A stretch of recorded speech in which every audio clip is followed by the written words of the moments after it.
And a very pleasant good Sunday evening to you, viewers of this St. Vincent and the Grenadines Football Federation National Club Championship Premier Division matchup here at the Victoria Park. This evening, our first game will feature the North Leeward Predators coming up against BESCO Pastures.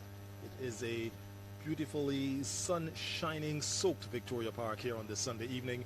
Your commentary team here this evening with you, yours truly, Khalil Cato, alongside Andrew Bramble. And we'll be taking you through this first game this afternoon. As I said, Predators versus Pastures.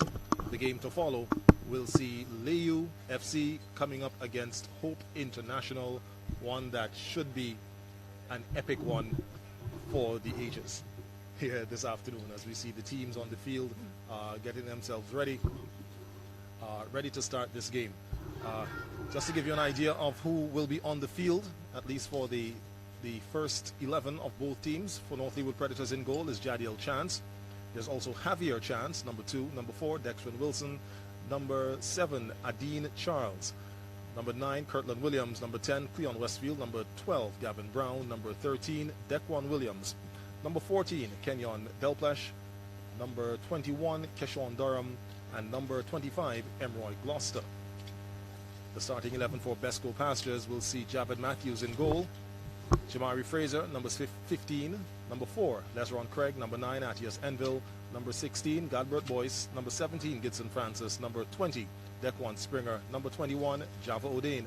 Number 22, Augustus Adams. Number 23, Mazik Herbert. And in goal will be number 30, Nathaniel Carrington. Also starting will be number 39, Tarek DeGrads. As we get ready to kick off, we see BESCO Pastures in their green and white strip. They'll be kicking right to left on your screen. They'll be defending the stadium goal. North Leeward Predators in their neon green, once again defending the gas station goal, and they will be kicking left to right on your screen. And one noted change here is that the fact that the North Leeward Predators team, I don't know if they did some readjustments to their uniforms, but their colors this evening, the numbers are much easier to identify, as they are in their neon green, but the numbers, instead of being white, are now black. Much easier to spot from this angle. Andrew, good evening. Yeah, good evening to you, Khaled. And the game is just about started. BESCO Pastures would have come off of a 8-1 rout of the Petrocaribe Lagoit in their last game. I'm still to get the stats for the Predators in their last game and how they would have fared. But actually, their last game they lost 3-0 to Cyan Hill. Yes, that's right. Yes, I think I remember that now. Mm-hmm. So they would have some a hill to climb today, because they have not gotten any points yet from their games. And we see the BESCO Pastures team is O'Dane trying to find his man, the captain. That's number 23. Mazik Herbert there with it. There. And all the pickings yet as the both teams try to settle and organize themselves here, Khaled. Of course, and on the points table, BESCO Pastures is actually sitting at number 2 with 7 points. They've played 2 games. North Leeward Predators, as Andrew said, has yet to register a single point. They're at number 9, just ahead of Lago Height, Petrocaribe Lago Height, on goal difference. Yeah. Yes. And with a draw or a win this afternoon, Pastures would go top of the table. So they are playing basically trying to see if they can hold point standing so far. Cyan Hill is currently in the first position, with Pastures just behind them.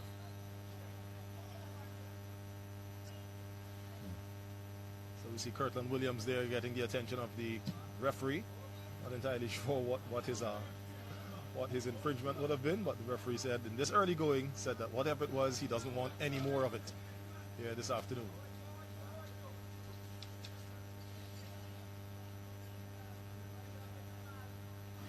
Actually, Williams running off the field, so he might have, maybe there's some issue with his equipment. But yes, seems to be a problem with the shoe, so.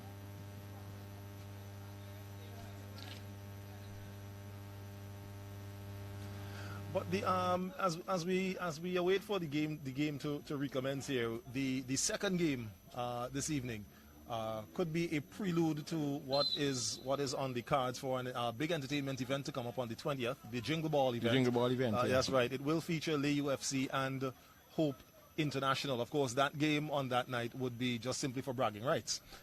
The game that will be coming up after here is the one that will be the more serious game in terms of they'll be competing for points on the National Club Championships Premier table. And we know the LAYOU team brings with it a lot of flair and talent.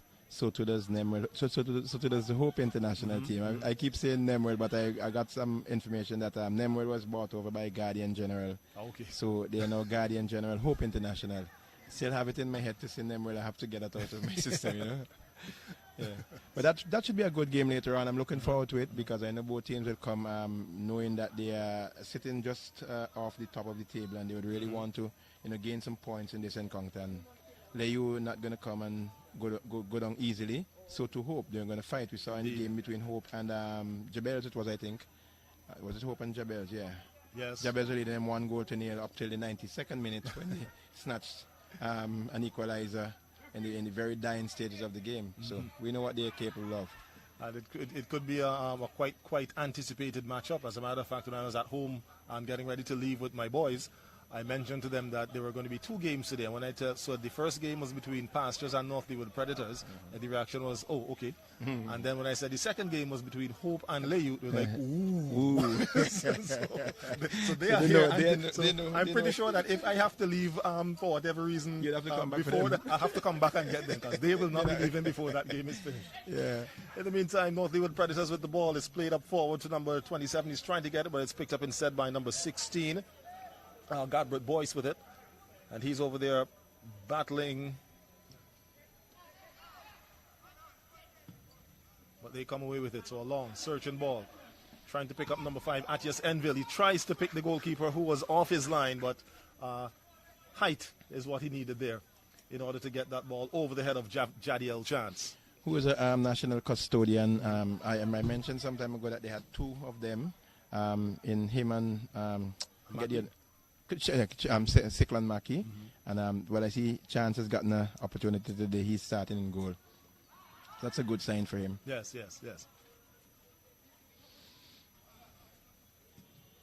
So ball played back to Chance in the goal. He crosses it out wide, gets it to Kenyon Delplesh.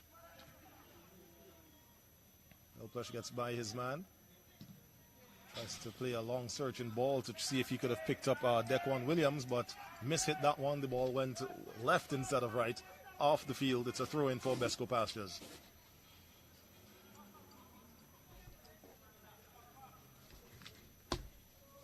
So again, we welcome you if you're just tuning into this matchup here at the Victoria Park. We're live streaming on the SVG FF Facebook page, Instagram page, as well as the YouTube channel.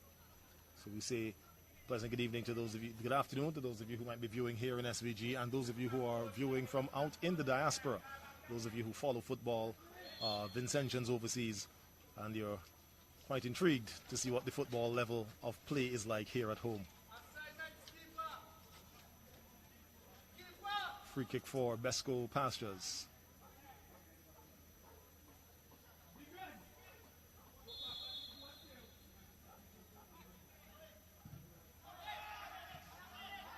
Searching ball that inadvertently hits one of the North Leeward defenders. And cleared out, appeals for a foul on Lesron Craig. But the referee not interested.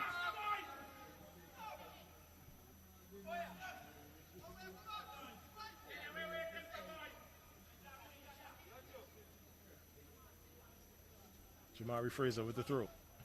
Again, tries to pick up Enville, but it's headed out by the Predators.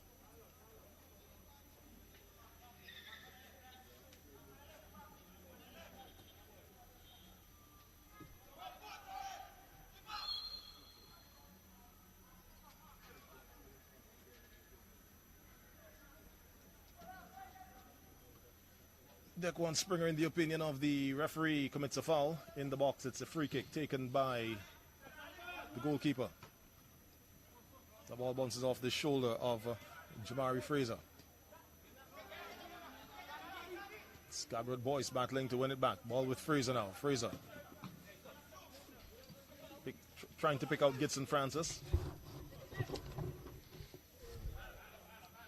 And it's a throw for the BESCO Pastures outfit.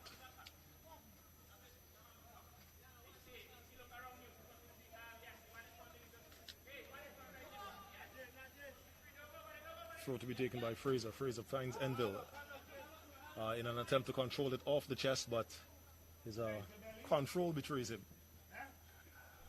Ball off the field, throw in for North Leeward Predators.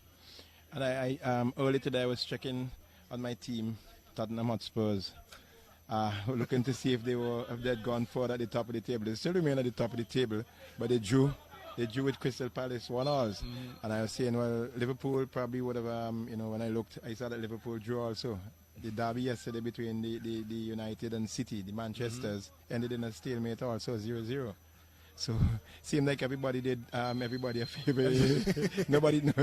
nobody did anything to enhance their positions in terms of going further ahead. Yes, and I kind of anticipated a result like that for my team, Manchester United, where at times they'll show up against a team that you think should be an easy walkover for them and might lose. And then a game where you figure, all right, this could be trouble. Yeah, they end up either winning or managing yes, to draw. A big booting clearance. I think that one might end up in the river adjacent to the Victoria Park. Another ball is there on the field, so the throw taken there. Java O'Dane with it. Dropping that ball deep into the penalty area, but no other BESCO Pastures player in there. The closest one was Dequan Springer, but he was way on the outside of the 18-yard box, so goalkeeper Chance with no trouble whatsoever collecting that one and getting it out.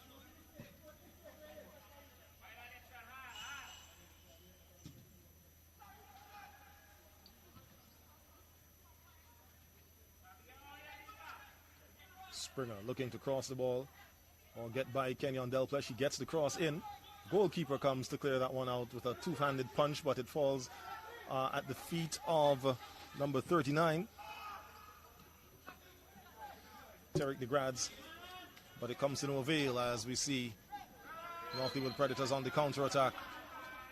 Mazik Herbert, the skipper for BESCO Pastures, committing the foul against Adine Charles.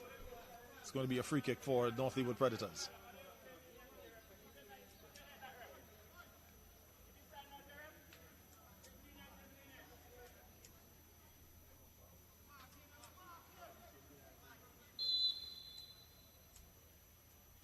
Kirtland Williams.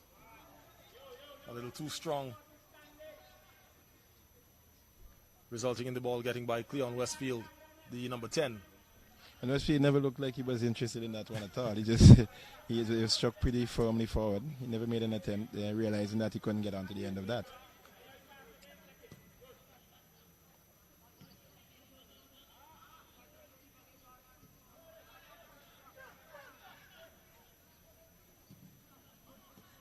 It's Delplesh. Delplesh finds Westfield. Westfield to Kirtland Williams. Long searching kick. Picks out Javier Chance, who gets it into Adine Charles. Charles dispossessed and fouled again by Mazik Herbert.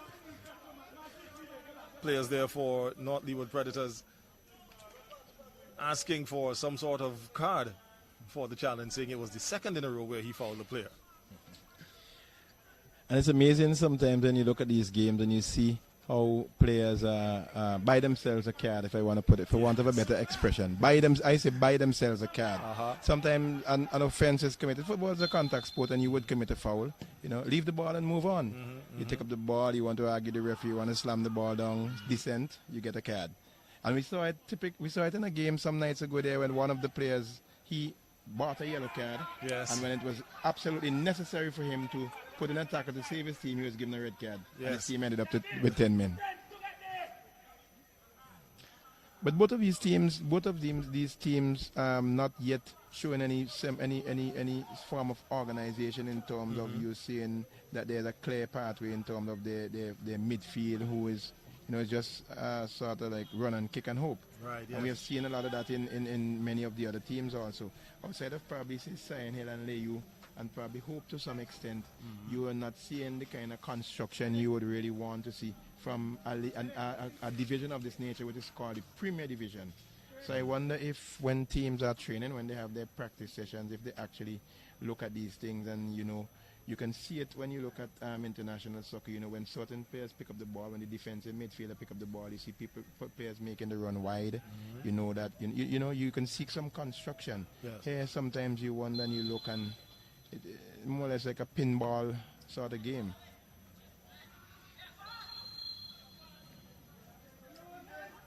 So corner there taken by BESCO Pastures. Goalkeeper Chance coming out with the fist, trying to clear that one, but collides with a BESCO Pastures player. He's now on the ground.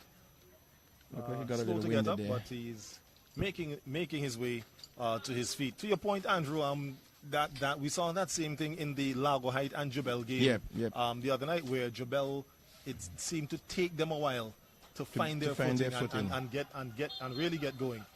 And in taking time to find their footing, missed many many opportunities to score. You're shading yourself.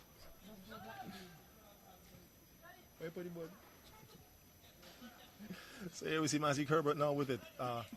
Tries to get by his man, instead he loses it. It's picked up there by Javier Chance, who tries to splice the ball to pick up his number 10, Cleon Westfield. Westfield's run was too late, and it's now picked up there by BESCO Pastures.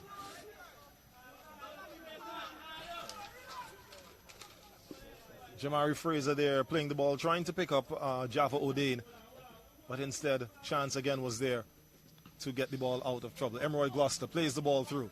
It's going to be chased there by number 21, Kishon Durham, but it's kicked into, cleared away for safety by and gave away an unnecessary corner in my estimation there, Kato, because he had enough time. If he was unsure of what to do, the goalkeeper didn't come, there was no communication, he could have kicked it into touch for a throw-in, And I will tell you that while sometimes we hear giving commentary and talking about past days of football, I remember playing for Strike Force once. Oh yeah. And ended up doing that same thing, kick the ball for a corner, and as soon as it went out, I said to myself, you should have kicked it for a throw. Right. And then I heard the voice of my coach, one Andrew Ramble, saying, kick it for a throw, not a corner.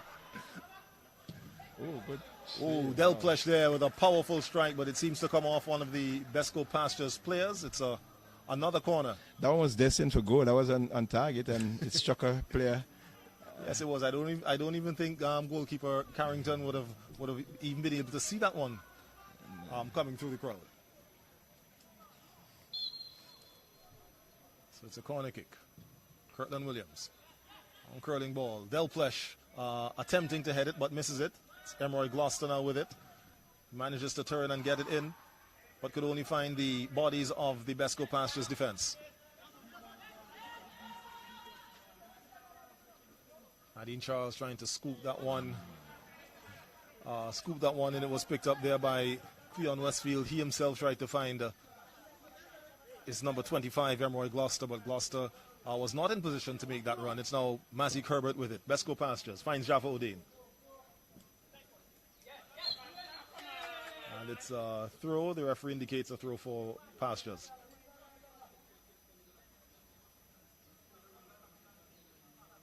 Actually, it's a free kick, Colin. It's a free kick. Okay, sorry. I think our angle here on the top of the tent that is being used as the technical area for the Pastures team. It's getting in my way there.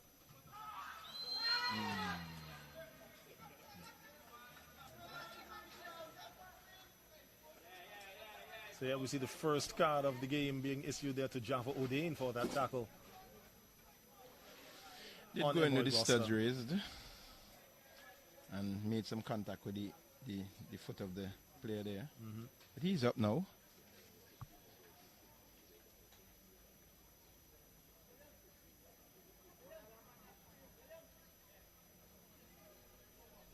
And I was following something online in Grenada, where there were 13 new cases of COVID-19. I think just...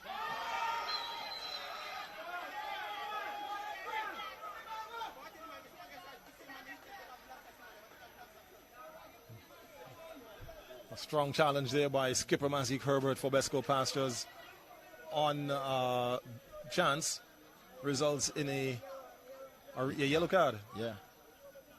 And I often hear the players talk about the fact that they played the ball. You know, he played ball.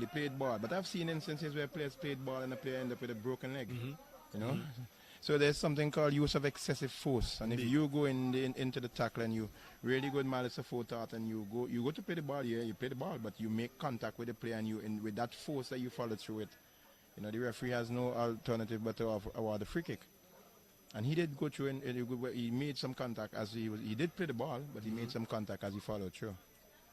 We could have definitely heard have heard the contact there.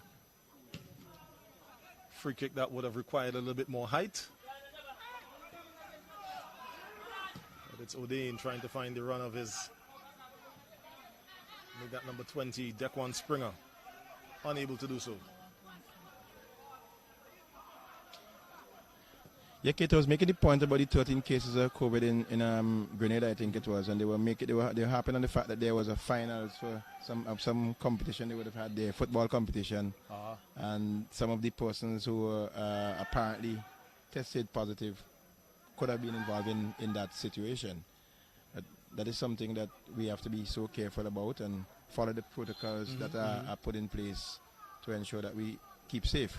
And I think one of the advantages that St. Vincent and the Grenadines had is that we had more time to implement our safety protocols and have persons follow them. So it wasn't a case of us trying to shut the barn door after the horse was already out the stable. Because last year we had a situation where we had no spectators whatsoever. That was tried and tested, and they proved that from that there was no, given the protocols that were followed, there was no chance of any community spread. So yes, I think they were able to this year allow spectators to come in with shot and goal. Ooh, and a shot there, and just barely missing the top right corner. Adine Charles with that one. A second shot in a row, actually. He tried a shot. It was deflected off one of the BESCO Pastures players. It came right back to him, so he repositioned himself and tried to swing that left foot and curl it into the top corner, but was unable to put as much curl that was needed on it. It goes just outside. And it's not LEEWARD team. They are no slouches when it comes to the game. They would have won this competition in a previous edition, and they have one of their top players from their team. I think they're really missing him at this time, DL Spring, who is in Poland, I think it is. Poland. He's playing his shade in Poland, and he would have come through the ranks, made the national team. They have two of their goalkeepers now who are also members of the national squad. So it shows that they have some pedigree where that is concerned. You know, it's unfortunate that they got off to a slow start this season. Yes. And that high foot there, but no contact made. And also, I believe their central defender there, let me find his name on my list, number 4, Kenyon Delplesh, would have played in probably one of the younger teams, for St. Vincent and the Grenadines. And he's also one of the players who I noticed maybe about 3 years or so ago when he was playing for the Trumoka Ontario Secondary School, where he really took charge of the game and was a force to be reckoned with on the field. And it's good to see that these players are coming through, because we are seeing quite a number of players who would have participated in the secondary school football coming through. We saw the goalkeeper for two of the goalkeepers, one for System 3 and one of the other, I think it's Sign Hill. They were both goalkeepers for Central LEEWARD Secondary, and would have shown some good prowess there. And I believe the fact that we have the National Club Championships ongoing, a good number of players who would have, shone in the secondary schools competitions. We're seeing them here now, and this, of course, in lieu of the fact that we had no secondary school football competition for this year. Atias Enville trying to make a run. He picks up Gidson Francis. Francis trying to dance his way through the defense. He needs to find a player because he's running out of space. Enville going in with the foot, seems to have made contact with the defender who tried to head the ball clear.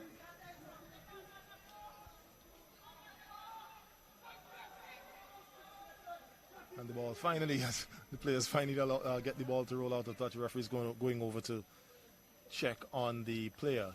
And this is something we need to be a little bit more vigilant with, because I think he was caught in the head. And they're telling you now, once it's a head injury, once there's any semblance of a head injury, immediately you stop the play and you allow the physio and whoever to come on and deal with that. And he was down. He went to head the ball, I think, and the player, in an effort to get a foot to the ball, the boot caught him in the head. And he should have been monitoring that a little more vigilantly there. But the physio is on now, so we see what comes of that. But as we await the attention to be given to the player who is down on his back right now for North Leeward Predators, we remind you that Sunday, December 20th, right back here in the Victoria Park, it is the annual Jingle Ball. Jingle Balls. That's right, the Jingle Ball event. As a matter of fact, there is something else. Let me see if this is the one. That's right. So before the Jingle Ball event, on Saturday, December 19th, we want to let you know that there'll be a charity game that will be played at the Arnesvale Sports Complex. Arnesvale 2 at 3 p.m., Saturday, December 19th, between Wetmen FC and Du Bois United. Olex Anderson will be featured in that game as well, who is playing for the Richmond Kickers. Of course, he once played for the Seattle Sounders in the in the United States is MLS, their top-tier football competition. And I believe Kyle Edwards as well is slated to be a part of that game as well. All proceeds and donation will be going to the Salvation Army Orphanage. So that's happening on Saturday, December 19th. Java O'Dane, I think he was in between two minds as to trying to go for the ball or trying to cross it back into Atias Enville. He didn't make the contact that he would have needed. It was picked up there and cleared by the defense, but Pastures now with it again. So again, that game on Saturday the 19th, Wetmen FC, Du Bois United, the charity game. It starts at 3 p.m. Arnesville. Wetmen FC, Du Bois United. Where are they from? Well, Wetmen FC, I know for sure, is a team that's made up of some of the top swimmers that we have here in St. Vincent and the Grenadines. Those group that is out on Arnesville. Yes, that's right. Saturday afternoons. Okay, we have names like Shane Cadogan, Aaron DeFreitas, Cruz Halbish as well.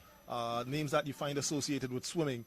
They've also managed to get themselves a fairly decent football team. Okay. They've been playing games against a lot of the medical colleges. Right. I saw them a couple of Saturdays out at the Arnesville playing field. Yeah, so they're going to be having a charity match against Du Bois. Now, I'm not sure about Du Bois United. But nonetheless, I'm pretty sure it will be an entertaining game. And that, of course, will be happening on Saturday, December 19th. That's next Saturday. Then on Sunday, here at the Victoria Park, it will be the Jingle Ball event.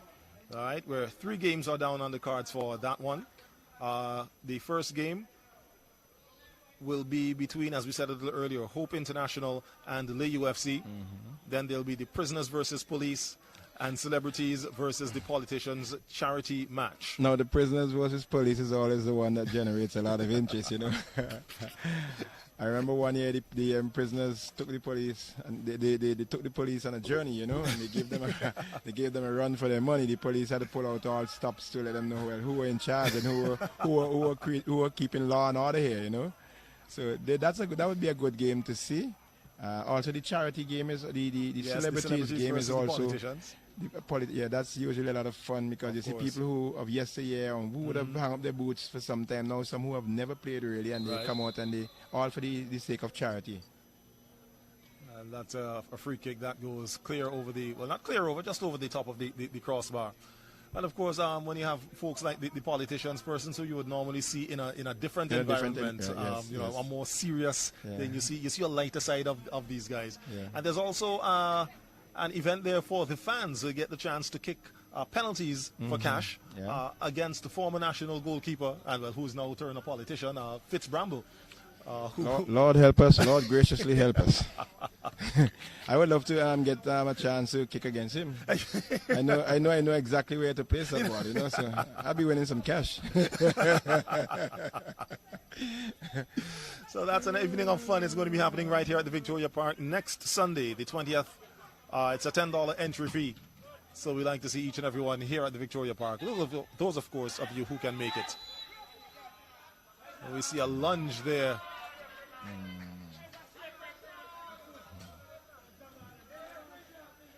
Another yellow card being issued, and I'm kind of wary sometimes when I see the cards are issued for some of these minor offenses, because later on in the game, when especially in a situation where it's a tight game and things get a little bit heated, and you really have to give a yellow card. You could find that you are sending off players for, for a second yellow card when the first one really should not have been given. But as I say, the referee is in charge. In his opinion, he thought it was something serious. I didn't see it, frankly, warranting a yellow card, but he knows best. He's in charge.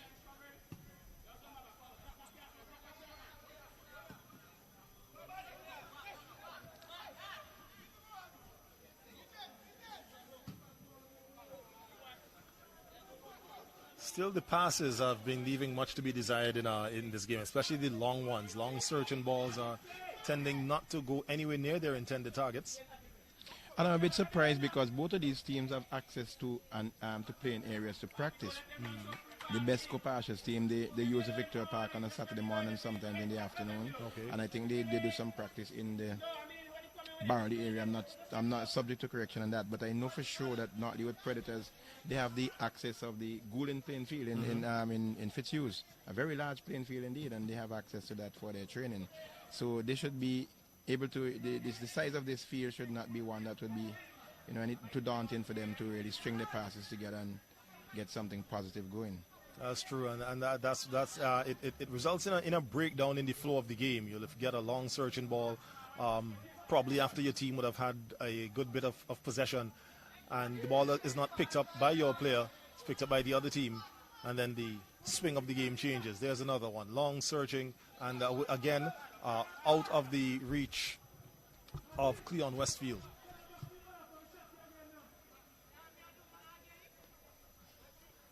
I've seen and looked at quite a number of the training sessions for some of the teams, and you would see them come, they would do their general warm-up, they would do their individual ball skills where they would probably do some passing and so on, some passing drills and that, and then they get into a game situation. But not very rare you would see them putting themselves in a situation where they practice a wing play. Let's practice a set piece from the wing, or we practice a wing play. When my player picks it up here, what happens? You don't see that very often. And sometimes in the game now, when the occasion arises, the players don't know exactly what they're supposed to do. I would never forget, Khaled, one year I was looking at a primary school game at the grammar school playing field, and the coach was issuing instructions, and if you listen to him, you would say, wow, this is a real brilliant coach. And he would issue some instructions to his player to overlap. Overlap and run, go with the overlap. And the player turned to him and said, but coach, we never do that in practice. And everybody on the bench just turned and looked at one another. And it's interesting you say that, because the coaches that tend to have to deal with players that are of the primary school age, have to contend with their not only their enthusiasm, but their resistance to wanting to do some of the mundane tasks. Yes. I remember one afternoon I was taking a PE class with one of the as we see, you put a pause in that there. Could we have the first goal of the game here? No.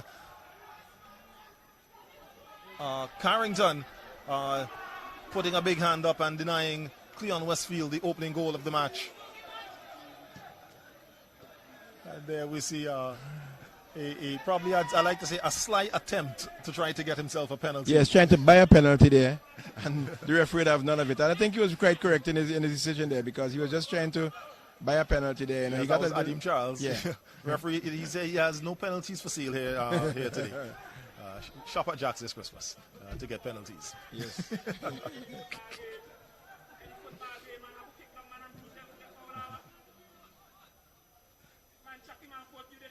So going back to what I was saying about the primary school children.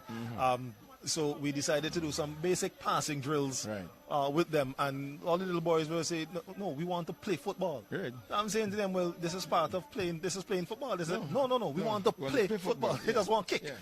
So they weren't interested in the as I say, the mundane, less flashy type of things. They wanted to put up 2 goals, and you have 2 goalkeepers, and you have the players out with the bibs, and they will run and they will have fun. That's what they want. And that's right. Spanish and a lad, and they're happy with that. And what I've noticed, as we're talking about, especially primary school children, when I was at that age, and of course you would know this well, when we had our Saturday morning football practices, we had the first goal back the shot approach. Now you look at these children play, and you swear it's highlights from UEFA Yep. Champions League. Yep. Barcelona shirts, Yep. Real Madrid Yep. shirts, Manchester Everything, United everything. shirts. Everything.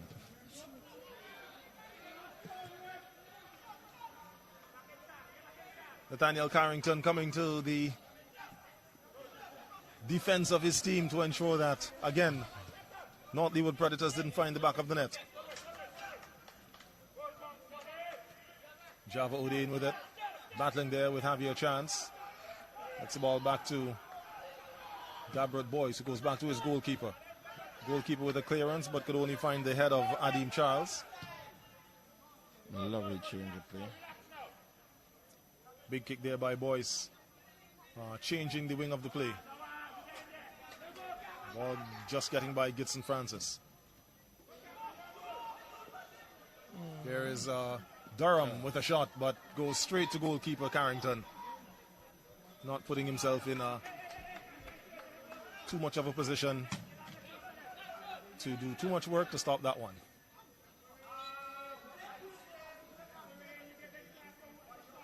Predators over the last 5 or so minutes have seemed to step up their possession and their intensity. Yes, In definitely. the game, they've had BESCO Pastures under pressure, more or less about 3 or so consecutive occasions they had attempts at goal. Of course, none coming to fruition. But now they're here with a free kick. As we The see. number nine for not the that's Cortland Williams. Williams, Yeah, he seems to be a live wire in the midfield defensive area, and he's winning a lot of balls inside there and really pushing for his team to look for the early goal. They should have gotten one. They had a couple of chances, Yes. you know, that they were good chances, but they didn't take them. Delcliffe with a strong tackle there, but the ball deflects into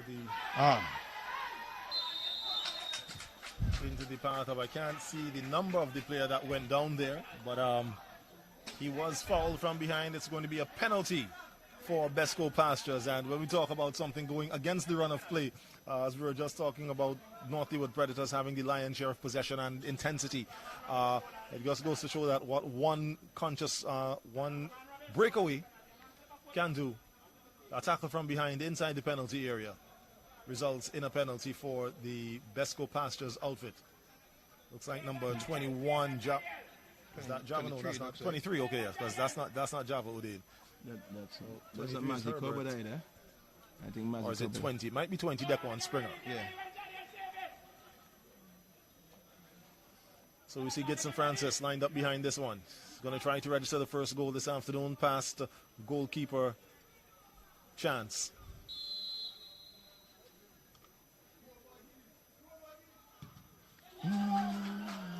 And he succeeds in the 36th minute. And I think Chance is angry with himself because that one went right under him. He went in the right direction, and he should have gotten a hand onto that. If you see in the replay now, it went right under him. Yes, right it did. under his outstretched left arm. Should have really gotten a hand onto that one and saved it. So it's 1-0 in favor of BESCO Pastures, number 17, Gitson Francis, scoring in the 36th minute of play.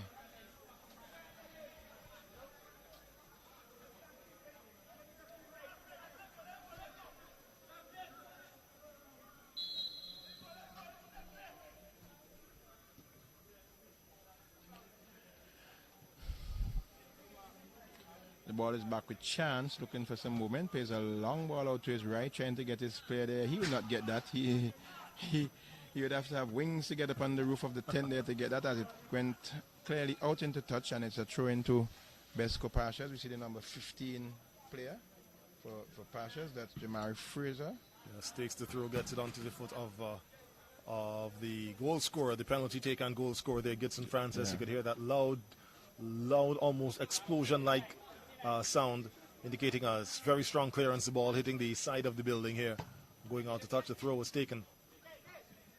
Chance with it. Javier Chance this time gets by Francis, finds Williams. Williams with a one-time play, gets that ball into Kirtland Durham.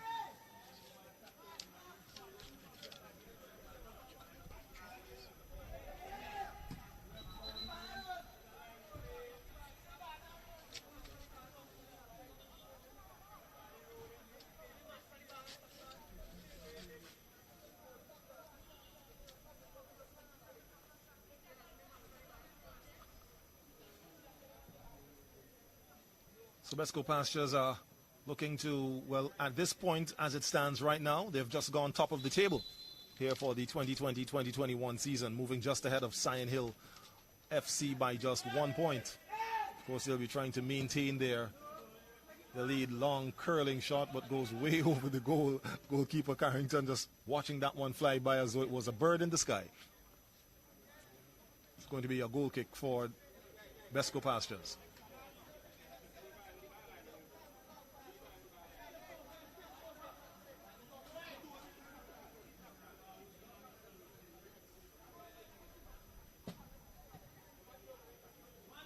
Mazik Herbert with a poor attempt at a control there. And it's going to be another yellow card issued there to Boyce, I believe it is, yes. Gadbert Boyce picks up the next yellow card. The third yellow card issued to the BESCO Pastures team. Still proclaiming his innocence, but it's going to be a free kick as we see Cleon Westfield along with Keshawn Durham all standing near the ball. Well, both standing near the ball. Looks like Durham might be the one to try this.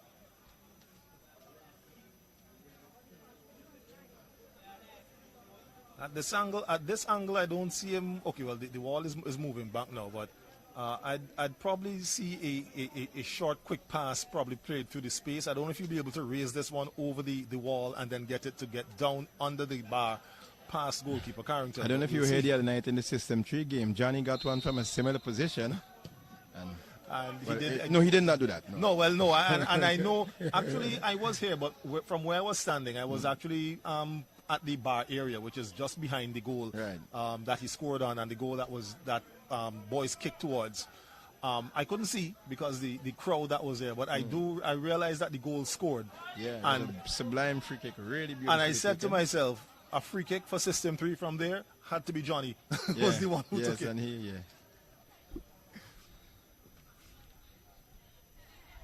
we've seen some goals so far from free kicks. Brilliant goals.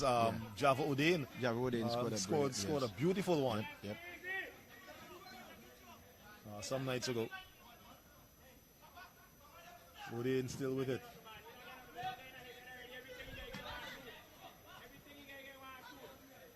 There we see Mazik Herbert plays the ball out to Fraser.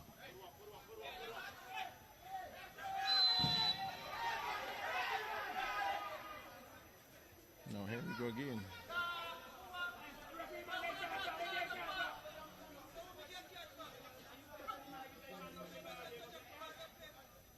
So there we see that one going to number 2. Javier chance.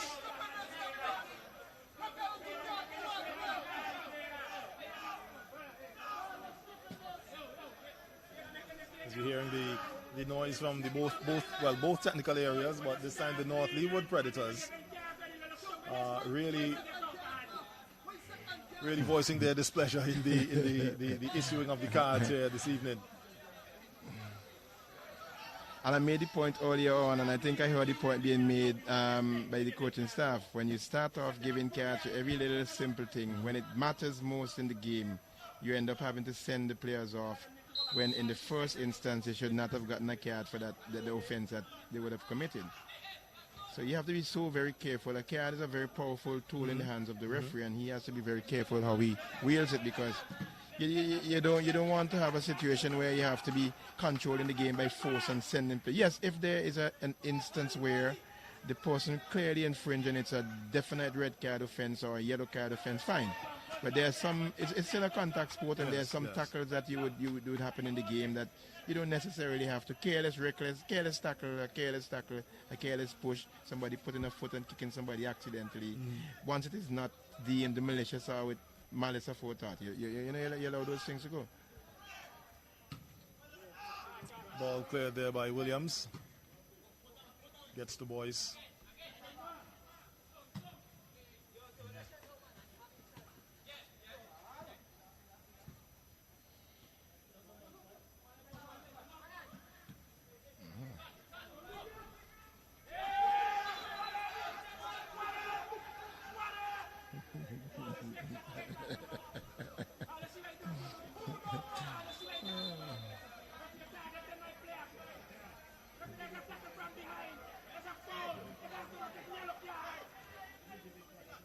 who's the captain of the North Leeward Predators.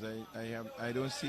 I'm looking to see if anyone is wearing a captain's armband, but I'm not seeing that because this is a good time for the captain to talk to his players and cool them down. The tempers are flaring, and you don't want to have a situation where you end up with 10 men before halftime, or 9 men for that matter, because of tempers flaring and people saying or doing things that would be deemed decent, and they get in a second yellow card.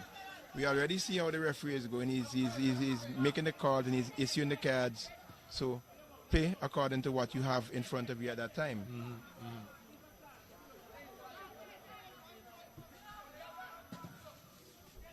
So you have 2 minutes left of regular time here in this first half of this Premier League, Premier Division matchup, between BESCO Pastures and North Leeward Predators. Pastures, of course, with a 1-0 lead, courtesy a penalty taken and scored by Gitson Francis in the 36th minute.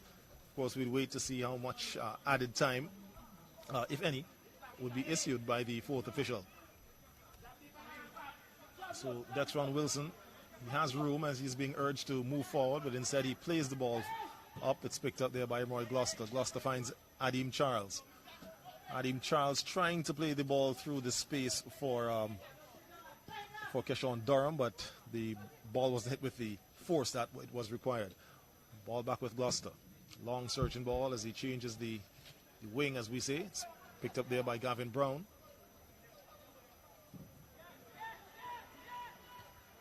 Brown again with another long searching ball, but only finds the head of Gabriel Boyce of the BESCO Pastures team.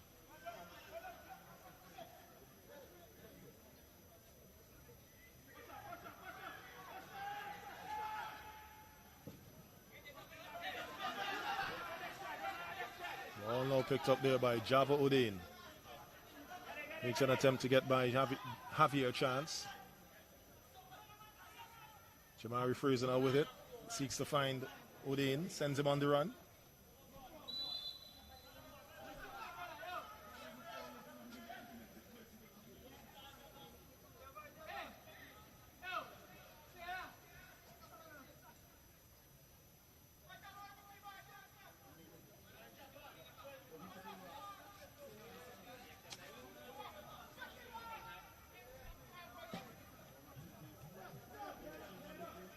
So we hear Bishon Williams, the coach of the North Leeward Predators, asking the fourth official if there was going to be any added time. He was told no. And then just a few seconds later, we have the halftime whistle blown there by the referee. It's halftime here at the Victoria Park. BESCO Pastures and North Leeward Predators. 1-0 is the score in favor of Pastures. And I don't think the scoreline reflects what we have seen so far in the game. Both teams were even Stevens. There was really not much in terms of construction. The North Leeward Predators in the latter part of the first half did get their act together somewhat and started pressing the BESCO Pastures team, trying to look for that early goal. Unfortunately, they were caught out, and against the runner play, more or less, on the counter attack, the player was fouled and a penalty was awarded in the 36th minute. And Francis made no mistake in putting that into the back of the net. I think Chance was a little bit annoyed because he went the right way. He went in the right direction. He got there to the pace of the ball, at the pace of the ball, but he went a little bit too high, if you want to put it that way. It went under him and went into the corner. So it's all to play for in the second half. I mean, Pastures will be trying to retain their lead or even probably extend it, knowing that they are now at the top of the table in terms of the point standing so far. And the North Leeward Predators would not want to go 3 down and end up without a point. So they'll be coming out fighting hard to gain some points from this encounter. Yes, indeed. So we are now at halftime here at the Victoria Park National Club Championships of the St. Vincent and the Grenadines Football Federation in the Premier Division between North Leeward Predators and BESCO Pastures. Your score at halftime, it's BESCO Pastures 1, North Leeward Predators 0. Of course, we'll be back in roughly 50 minutes with the second half of play here from the venue.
Back and ready to go for half number 2 between BESCO Pastures and North Leeward Predators. Good evening to you once again, viewers.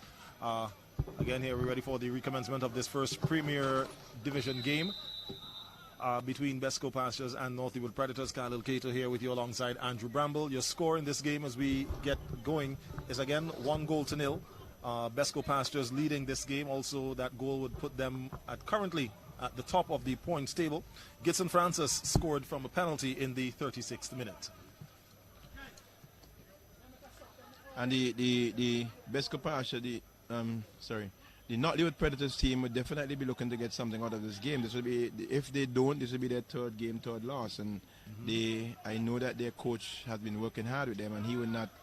I don't think they would want to go down in this encounter. They would very much like to salvage some points. As we see the number 10 man there getting on to the end of a loose ball there, but he tries to get around his man. No help at all, and eventually a shot coming and goal. Always high, always hard, and over the top into touch for a goal kick. And I find a lot of times that's something that I tend to pick up in games where you, for some reason, there's a quick breakaway. The attacking player manages to get by the defender, or is down in the other end, manages to gain possession, but raises his head to look for some help, and there's nobody in the middle. Nobody is following up, no support play. So no substitutions made at halftime as yet. As we see Predators in possession of the ball inadvertently hits the hand of Mazik Herbert, the captain of the BESCO Pastures team. It's going to be a free kick for North Leeward Predators.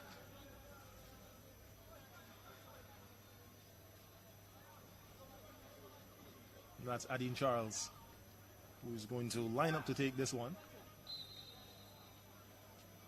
Looks like this one might be a long one, trying to get into the back of the net, but it rolls along the ground, and there proves to be no trouble at all for goalkeeper Carrington.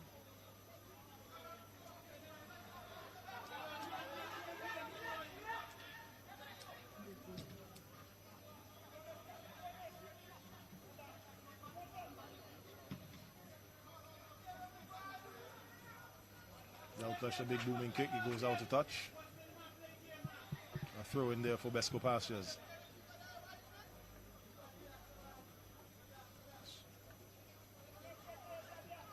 Gitson Francis with it. Francis plays it back to Jamari Fraser. Fraser committing the foul. Short kick taken.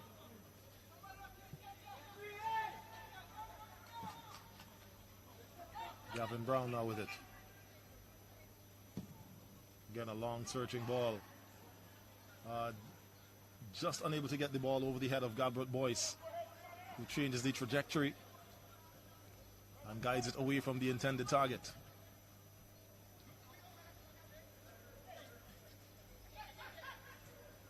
It's Durham with it. Durham to Dickwan Williams. Williams with a shot, but picked up by BESCO Pastures, and Pastures now on the counter at Yes Enville. Is dispossessed by Kenyon Delplesh. Brown to Delplesh. Delplesh turns, gets his ball to Durham.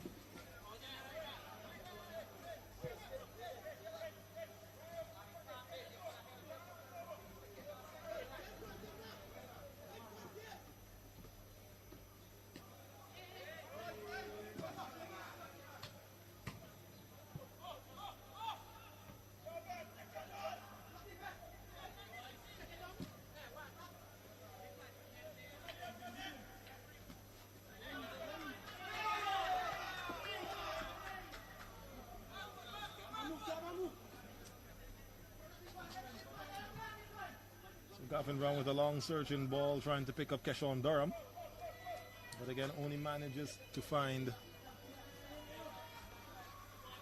Galbraith Boyce in the defense for BESCO Pastures. Brown again with the ball, but trying to get that one to Cleon Westfield. Westfield had the wrong angle on the ball. It rolled right past him, out of touch. Goal kick for BESCO Pastures. And I think sometimes when some of these players have the ball in their possession and have the ball at their feet, I think sometimes they take so much time with the ball. The other players around, you know, are not certain if they're going to release it, if they're going to dribble. So they just stand up and be they're like spectators in the act there. And when the ball is eventually played through for them, they can't react on time to the situation.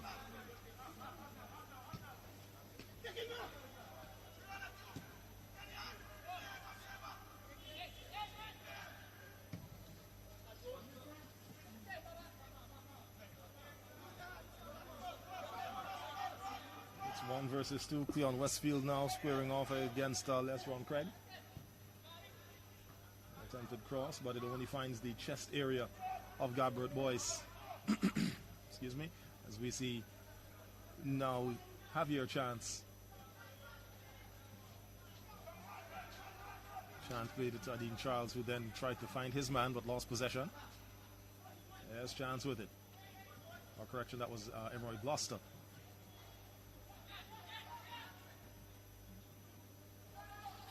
Gloucester again. Is that Javier Chance? Oh. And that ball just rolling across the face of goal. And again, none of the North Leeward Predators players in position to take advantage and pick up and be on the end of that ball. It rolls across the face of goal. It's not out of touch. And I must say, North Leeward Predators have started quite sprightly in this second half. They really, with some energy, renewed energy, and they're playing the ball around nicely in the midfield. They have already penetrated and gotten past the BESCO Pastures defense in at least one occasion, and that augurs well for them for the rest of the half if they can continue in this vein. It seems like they've just continued with the way they ended the first half. Yeah. And trying their best to keep BESCO Pastures on the back foot, although they are a goal up, BESCO Pastures that is. So have your chance with it. Unable to get his footing right. Java Odain. Now looking to get past Charles, Adine Charles. Charles dispossesses him. Durham. Durham back to Charles. Calls by the captain and goalkeeper Jadiel Chance for more help to be given down to in the other half.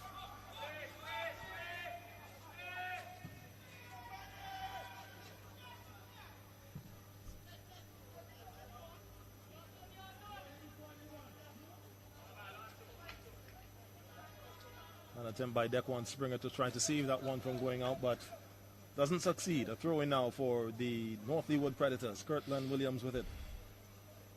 The diminutive figure of Kirtland Williams takes the throw. But Dequan Williams dispossessed. And now Gavin Brown with it. Gavin Brown against Gibson Francis. Charles to Gloucester.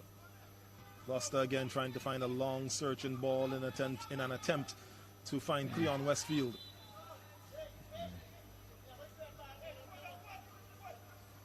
But again, the ball is picked up only by the BESCO Pastures team.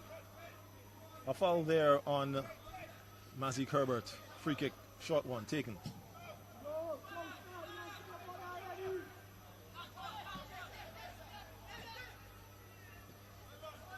Dequan Williams to Gavin Brown.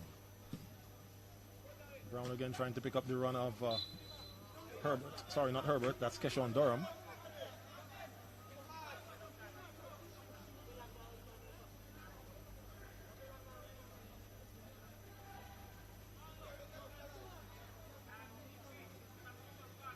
And looking at the approach to the way the teams are playing right now, Andrew, I think you if you were to look at the game, you would and know that it was a 1-0 scoreline. You might probably think that North Leeward Predators was the team that was up by one. That was up by one. Because they are attacking tenaciously, and the BESCO Pastures team, it doesn't even seem as though they are just trying to defend. It just seems that they're just 11 individuals on the field.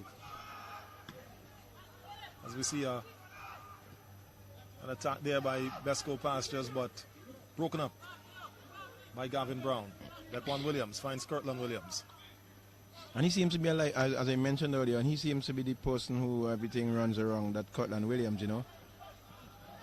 Offside. Yeah, definitely. And as I mentioned one thing I must say, this I think it's a fairly new, I don't know how new of a rule it is. I know you would probably be able to confirm. This where once if there's an offside and the referee's assistant waits until that player gets to the ball. must. Because the game has changed so drastically now that people can use it as a tactic. So you can be in an offside position, right, and the ball is played through. Okay? Right. I run past you from an onside position. Right. And I get the ball. I am not offside. Okay, right. You're in an offside position, but you may not even go up for the ball. You may just stand there or turn and walk away. Have no effect on the play whatsoever. Not seeking to gain an advantage from being in your offside position or anything of that nature, and making an attempt to play the ball. But if it was a case where you call him for just merely being in the offside position, that can create some issues. Right. So you wait until that player actually goes to the ball and plays it. Understood. There's several times, I've seen it, and I'm seeing, why not already. Yeah. Already, I'm seeing, this is a goal, a goal, and the ball, and nope. Referee's assistant reads this flag. I guess it's a rule that the footballing world is going to have to get accustomed to, especially the spectators. Right, for those who might not have their eyes glued to the game or just suddenly see this developing, and then all of a sudden it's called to an end because of an offside. And this is one of the laws of the game that creates most problem at the offside law. Creates a lot of problems. People never seem to be able to come to grips with it. Everybody seems to know. They know when it's offside, they know when it's not, and it always creates an argument, always creates some friction. As a matter of fact, they said that it started a war in Central America some years ago. Really? Yeah. I remember when we did some referee training with our good friend Osman Dung some years ago, he used to always talk about the offside law creating a war between, I think it was Guatemala and Nicaragua, one of those countries. Somebody was called for offside in the game, and eventually at the end of the game, there was a Nicaraguan guards, I think, crossed over into the Guatemala side of the border, and they fired shots in them, and that started a war. Yeah, so it's a game, football is serious business. These things do happen. Very serious business indeed. And the best, as we see Predators about to take this corner kick, Gavin Brown swinging it in off the head of, either Cleon Westfield, who was attacking the goal, or the defender. Referee says it's a corner kick, so I guess it came off the head of the defender. Probably glanced and deflected off of him. Yes. But in that play where Westfield was in the offside position and started to move, all the defenders were hesitant in moving because they were looking to the referee's assistant to raise the flag. And it was one thing that I've learned, even from my days playing football, and it's something that was always echoed. You play with a whistle. Yep. You go until you hear the whistle. Yep. Don't stand up there. Ref, you go. We've seen so many times that has caused problems where players are there peeling and besieging the referee, and before you know what happened, the ball is in the back of the net. So we see the first change of the game here is about to be made by BESCO Pastures. Number 19, Kareem Wickham, is about to come into the game. He's going to replace number 39, Tarek DeGrads. It's a 59th minute substitution. And the first of the game, as we also look down in the warm-up area, as it's been designated behind the gas station goal. We see a few more players down there going through their warm-up routine, so we could see some substitutions forthcoming. But in the meantime, it is Kareem Wickham in to replace Tarek DeGrads.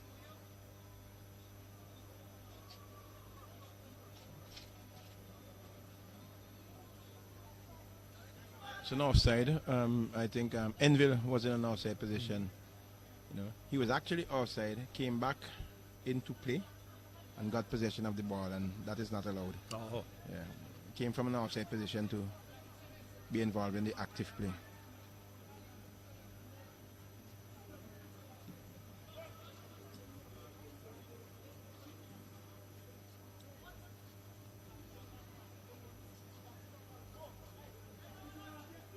So Dexron Wilson, a poor pass. It rolls instead to the opposing player, but now Predators retaking possession with Kirtland Williams.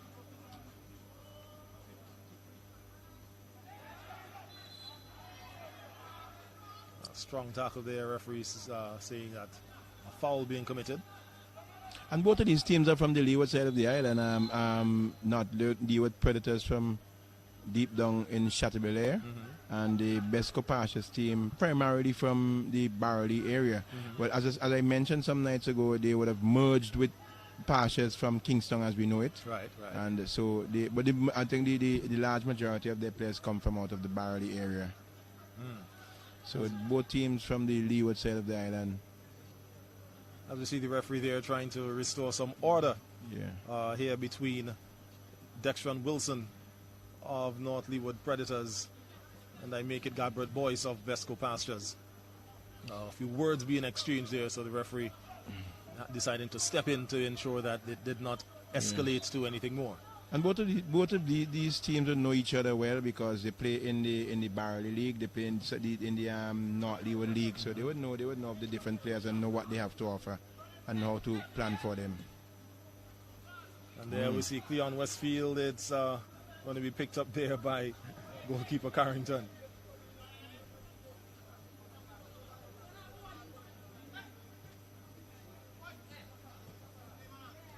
So his first contribution to the game there by Kareem Wickham. Now he's going to square off there with Gavin Brown. Brown just shields the ball and allows it to roll out to touch. It's a throw-in for BESCO Pastures. Augustus Adams making his way up to get the ball and take the throw. He does so. I think it's a foul throw. And Kelly, we did a noticeable absence for the BESCO Pastures team would be Hosni Chandler. Yes. He's one of their key players. I don't know if he's injured. I saw him some time ago and he was hobbling a little bit, so I guess probably would have received a knock in one of the earlier games. So he's probably out for this game. Yes, actually when I got the sheet, because he's a player that I'm personally familiar with, I was looking for him and noticed the absence of his number 7. Yeah. Gavin Brown.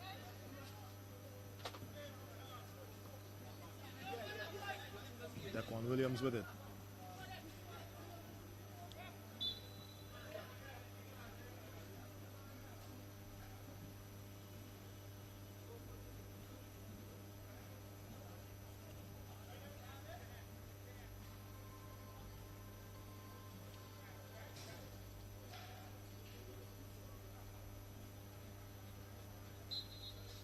Gavin Brown lining up to take the free kick, a long searching one, but it drops right in the area, center of the penalty area there, and it's picked up comfortably by Carrington.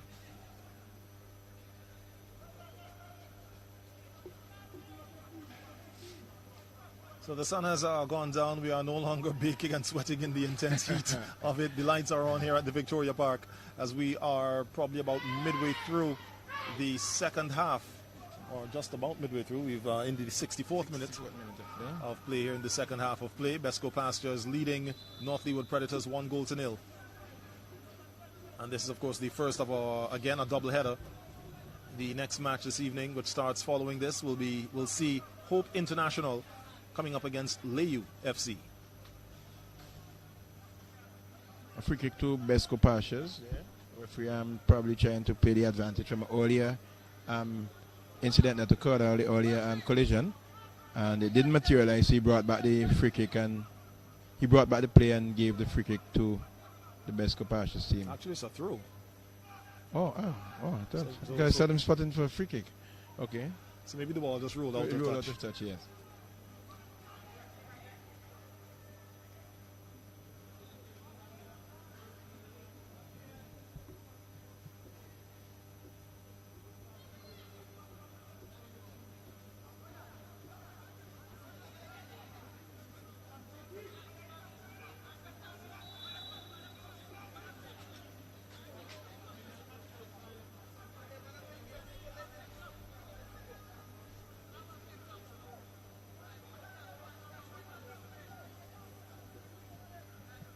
Mazik Herbert there, the captain of BESCO Pastures, being spoken to by the referee for that challenge made on Kirtland Williams. And one of the things I've observed also, even in all forms of the game here, A lot of the times the captains feel that they have that special privilege to speak to the referee in any manner they do.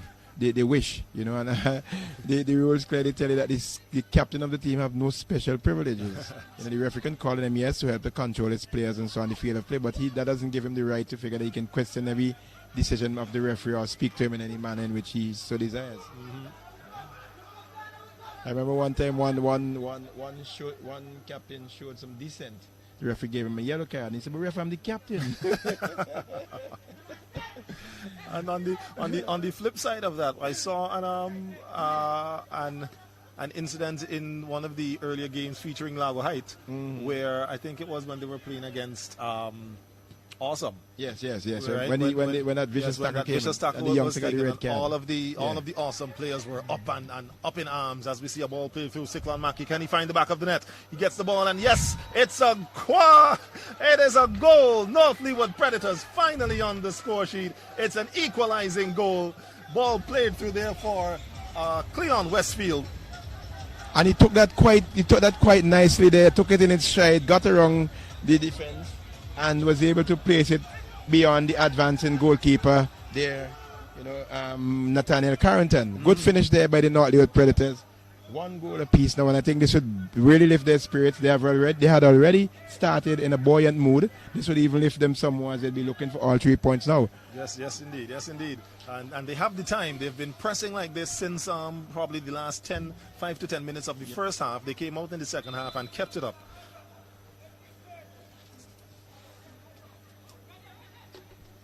So Cleon Westfield in the 66th minute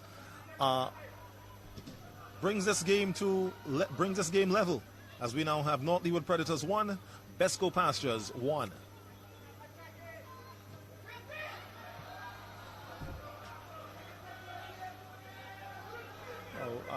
I appeal to the referee, but I'm not entirely sure why, because that ball, there was all ball. The ball is what was kicked, and the player inadvertently went over, but that was because of the impact of the ball on his feet. But you see, the players play on the sentiments of the referee. The players know, and they pick up easily which referee they can get away with what what time.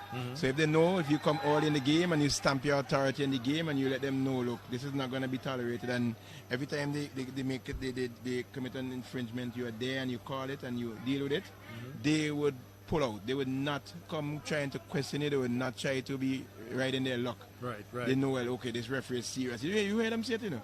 Boy, you don't try them things with Moit. Moit is a serious referee. You don't try those things with John, and John is a serious referee. Yes. They know the younger ones now who are just coming into the game. They can take liberties and they can, you know, exercise certain things and get away with certain things from them. And then sometimes that's how the game gets out of hand. Okay, understood. But as I was making that point before Westfield scored that goal about the captain. Right. So when that tackle was made, very vicious tackle indeed. Yeah. The captain, who was the goalkeeper for Lago Height, Patrick ran all the way up and approached the bench of the Awesome team, and was very apologetic. So he took charge and took responsibility, even though he had nothing to do with the play. Right. But it was his player. He's in charge of the team, so he ran from the goal up to the play, made his apologetic remarks, and I think that had to calm the situation a little bit because he realized that the captain is really. He has some measure, and he spoke to his player also. He spoke to his player also. It was a youngster, and he got a little bit carried away, I guess. Right. So here we see Westfield now on the break once again. Plays the ball through to pick up Kishon Durham. But he is dispossessed there. Gadbert Boyce once again. His presence strong in the defense of BESCO Pastures. We see a substitution for North Leeward Predators, number 20. So Augustus Francois is about to come into the game. And number 13 is out. And he's replacing Dequan Williams. So that's Augustus Francis, number 22 in. Dequan Williams, number 13 out. That's the substitution you've just seen, that we just had here as we see the goal kick taken there.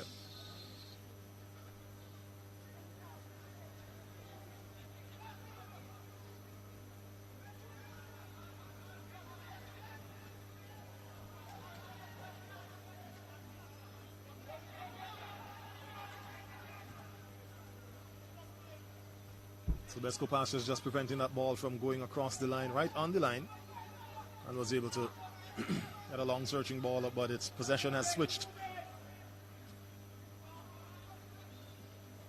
Here we see Mazik Herbert there with Emeroy Gloucester. He's dispossessed by Springer.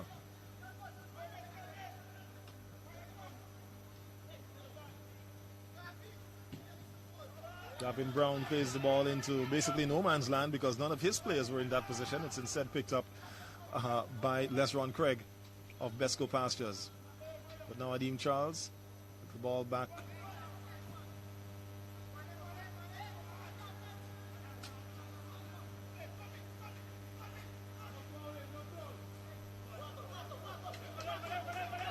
So Delpech managing to sustain the pressure there put on him by Kareem Wickham. Got the ball to Gavin Brown, but Brown's pass betrayed him and his entire team. The ball went out of touch. A throw in for BESCO Pastures.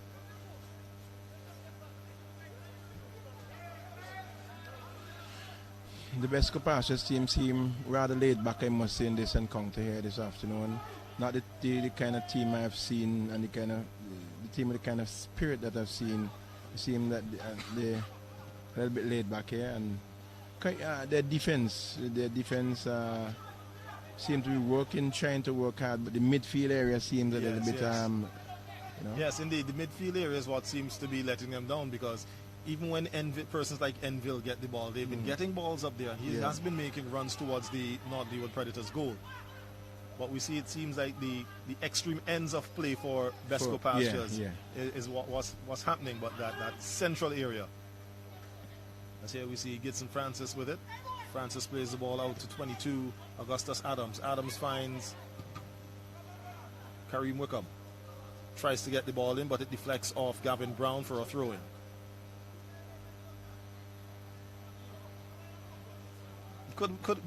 From the play of BESCO Pastures, could we be seeing an effect of the absence of Hosni Chandler? Well, the thought crossed my mind, but I didn't mention it. Now that you mentioned it, that thought did cross my mind, because he's a live, energetic, live wire for the team. He's one who is always in the action, in the thick of things. Yes. Even though he plays up front at times, you would see him in the midfield. He drop back off to the midfield. He can play in the midfield. You would see him in defense, trying to make a tackle, and the goalkeeper.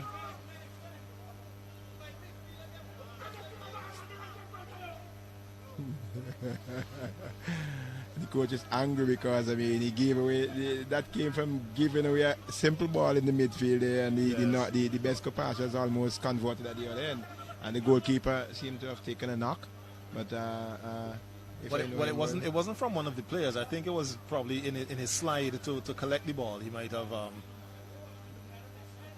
his friction against the ground. Oh. Yeah. Seems to be okay now, though. I was looking at a picture of the Victoria Park when I played as a youngster for the grammar school, and I posted it on my status on WhatsApp, and somebody commented, one of the ladies in the football federation commented, that is how Park looked at that time, because it was like a desert in front of the top goal. And I was even telling her, I say, well, we have come a long way. We have grass on the park now. I remember the days when when the carnival stage was removed. You had to go there before and take up buckets of nails that were left. Wow. So we have really come a long way. Indeed, because even myself, who would have played at on the Victoria Park, well, some years after you would have, and I could still remember that. A lot of the dirt, stones. I remember there was more or less a mountain in the middle of the field. So some great work being done by the National Lotteries Authority, the body that's in charge of the Victoria Park right now, to refurbish and replenish the park and keep it and maintain it. And I still feel it can go another step forward. I continue to make the call for improvement to the lights. I still feel that we can have some better lighting at the park. It's a little bit too dim at times, and you have to struggle sometimes in the night, especially in the far distance, to recognize players. Fortunately, our the video for the camera is very good, so we're able to look at the replays on the screen and see that quite easily. But to actually look at it live, it's a bit dull sometimes, And that is something they can work on. I know that they've been doing a great job in terms of developing areas. Yes, yes. And at Victoria Park being a prime venue Indeed. for all sorts of things. Activities, yes. All yes. sorts of activities. You can do some improvement on the lighting. So long searching ball there to Java O'Dane, who's been fairly quiet in this game. I mean, I saw his number as he was going for the ball, and my brain was like, wait, Java on the field. Yeah. He's been fairly absent since the start of the second very half. quiet and lethargic, the BESCO Pasha teams in terms of this is not the team that I know, the energy levels I know to be coming from this team. Mm-hmm. So ball trying to find Kareem. Offside though. Kareem Wickham, who seems to have switched sides. Yes, he has exchanged with Java, so Java has now come onto the right side, and Wickham has gone over to the left. Wickham, however, finding himself in an offside position. There was a player, oh Lord, I forget his name. His name just slipped out of my head now, oh Lord. He played for BESCO Pasha, they call him Nasty. What's his real name again now? Darren Hamlet. Darren Hamlet. Yes. Darren Hamlet. I have not seen him in a while. I know he was a mainstay of the BESCO Pasha's team. He played in the midfield for them and was quite a live wire and energy. He was the energy, the engine room of the team, more or less. He even played for the national team. Yes, he played for the national Vincy team. Heat, yes. Yeah. But I've not seen him or heard of him in a while, so I don't know if he's injured or if he has hung up his boots or what have you. And I remember Shandel Samuel for the LAYOU team getting an injury in one of the games earlier. He was subsequently taken to the hospital. I have not heard any further word on him. I think he had a bad knee from ever since, and he got injured. He re-injured it, you know. So tonight we'll see what LAYOU has to offer in terms of a lineup. I don't know if he'll be in there. We'll see what happens there.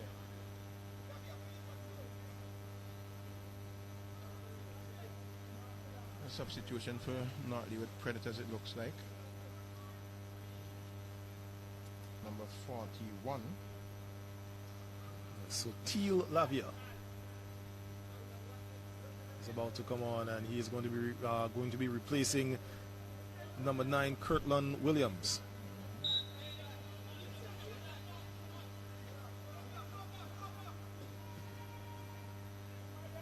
Do you think we'll ever reach the stage, Khalil, where we can have home and away fixtures so that not LEEWARD, for example, playing against BESCO Pashas, their home game is in probably Curtains?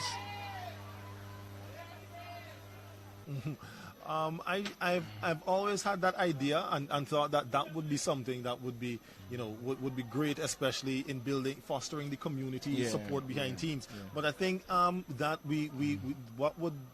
what would prevent that would be the fact that we suffer from land space. Right. Not all teams have their own home playing base. field. I remember Unlighted playing field at that. Unlighted playing fields. Yes, I remember asking Renson Haynes, who's in charge of the Awesome Football Club, Awesome FC, about how our practices, as we see a cross coming in there. And He missed everything there. He should have Nathaniel done. Carrington coming out, missing the ball. It fell to the feet of Cleon Westfield, and I think And that should have surprised him done as well. much better with that. I think he got his feet in all 6s and 7s. He got mixed up there. He didn't know which one to use, and it Because just beat him. I believe it surprised him that the ball actually came and fell to his feet, and then it was kicked clear. Yeah, so Renz was saying that one of the problems that we face, especially in terms of field space, is that teams don't have their own ground. specific ground. Yeah. He says that sometimes his team has to bounce between either Caliacor or Arnesville or even Cyan Hill. Okay. And even on those occasions, they don't get to use the whole field, right. because they have to share the field with other teams. Right. Cyan Hill FC, of course, would use the Cyan Hill Playing playing field. field. Hope International uses as it well. also.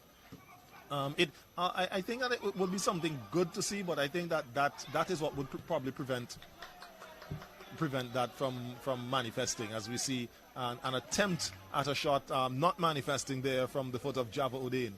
And I made and making the point earlier on in terms of the teams not being proficient in their wing play and crossing and so on.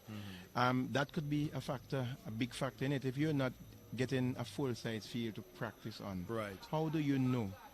At what pace do you play the cross?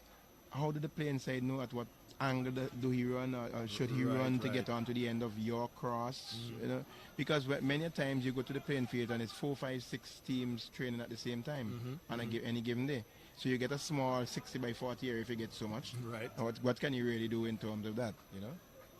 And there's some people who claim ownership of the field. So you go to say Cyan Hill, for example, and Cyan Hill is training. They want the lion's share of the field. That is their field. Yes, I understand. I mean, even with my club that I train for track and field, Yes, you know, the Exceed Sports Club. Right. When we use the Richmond Hill playing field, we are basically at the mercy of System 3. Right. Because you know that they have so many teams, from the little kids all the way up to the men's team, the senior team, and the females as well. Right. You know, so I can understand that. I can understand that perfectly. And I was telling somebody was making the same point you were making, and they were saying, so why don't you schedule like days, given days when certain teams would come to you and have that crowd? And I was telling them, boy, in the way we play football and the way we train, the amount of persons that we have involved in the game, you schedule, and some people will never get a chance to play. Yes. You know, so you have to take the best of what you get sometimes. And now you also have to bear in mind that it's not like these are full-time football players that we have here. So on one day when somebody might work-wise might allow a person to train on a Friday. It doesn't allow them to train on a Thursday. As a matter of fact, we noticed the absence of Ezra Allen for the BESCO Pastures team. And I just saw him walk into the park. He said that he was at work, which is why he's unable to play here this evening.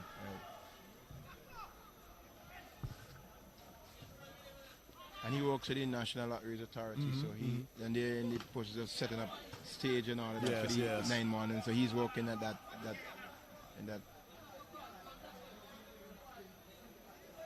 So it's a throw in for North LEEWARD Predators. Going to be taken by Gavin Brown. Gavin Brown with the ball, trying to find the player who just came onto the field, Lavia.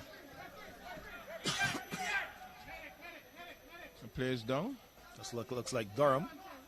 Might be feeling some cramping in his calf, on his left calf. That telltale stretching there, or maybe he picked up a knock.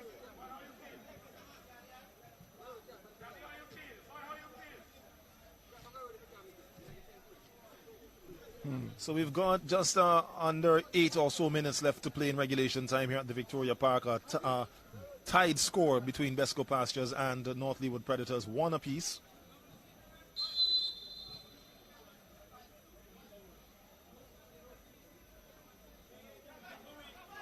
Gavin Brown to take the throw.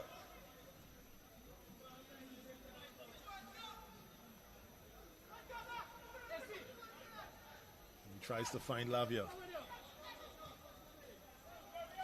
And I remember I'm seeing that player take that throw there. Some people would refer to that as a long throw, right? I remember in the days of Tyrone Fleety Grant. I remember Fleety Grant would take a throw from the corner flag, from the area of the corner, right into the penalty area, you know. And I saw some years ago when they had the Windward Islands tournament here, a player from Grenada did similar. He was taking the throw from the corner flag way into the penalty area. You know, that's an asset you can have on your team if you have a player who can do that and you can use it. But we don't see very often that is done by most of the team. They would quickly take the short throw to a player nearby and they build up from there. But if you have a player who can take it long, that can be an advantage for you too.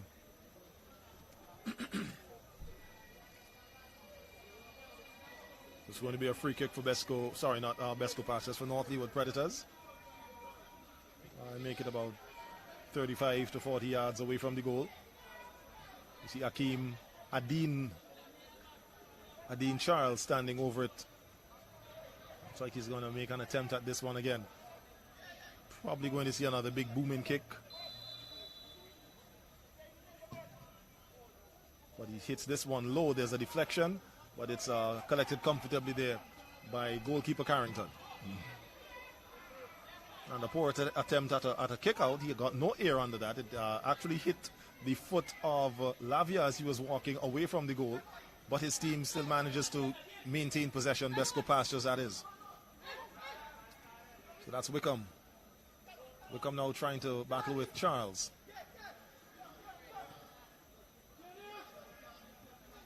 Charles gets the ball back to Delplesh. Delplesh just scoops it up, picked up by Gavin Brown, who has Java O'Dane on his back.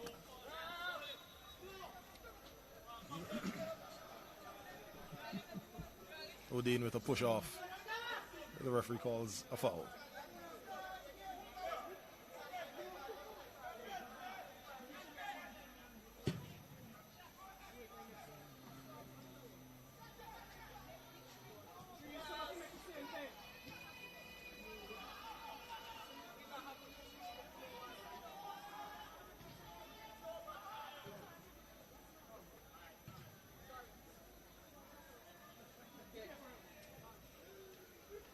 high booming kick.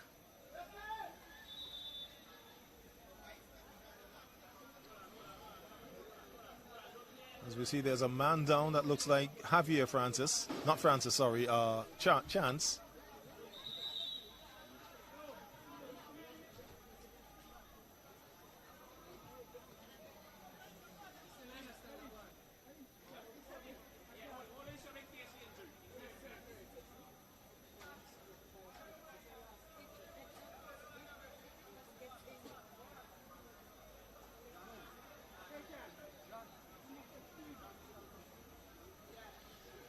So a player is down, injured, over on the far side, Khalil, and there's a stoppage in play at this time. Yeah, so he's going to make his way off. He doesn't seem to be walking with much discomfort. So it might have just been an immediate knock. The physio going to apply some quick attention to him. As we see the ball, would it be a drop ball? There has been some talk of a semi-professional league in St. Vincent and the Grenadines. Your thoughts on that? I would love to see it, and it's something that, as you said, that's something that I had seen on a Facebook page. And I can't remember if I had spoken to Mosiah in one of the last games, and it crossed my mind earlier. It would be a great opportunity for local businesses to get involved in sports. Yep. What I had seen on Facebook was the Chumaka Mustangs, Chumaka Ontario Secondary School. Right.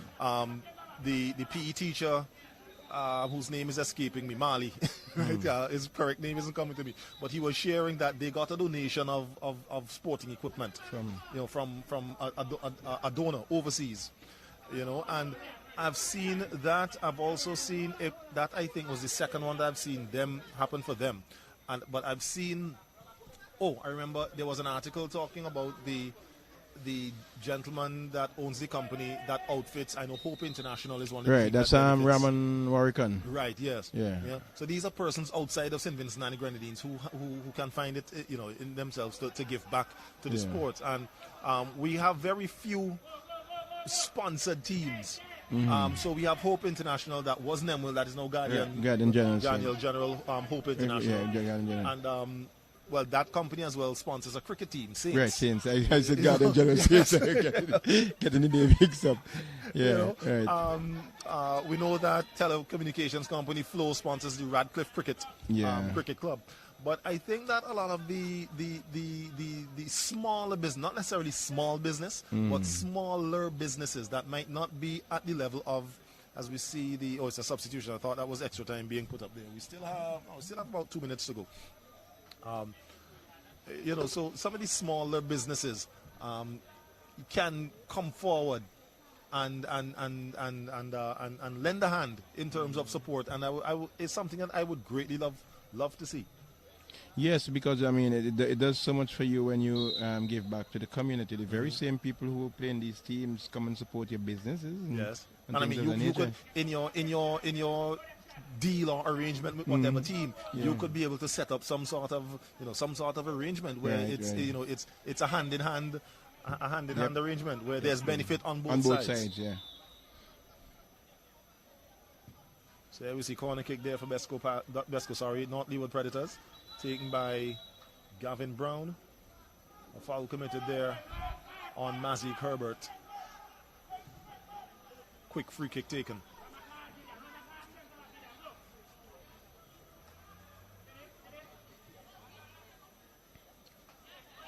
Herbert now with it.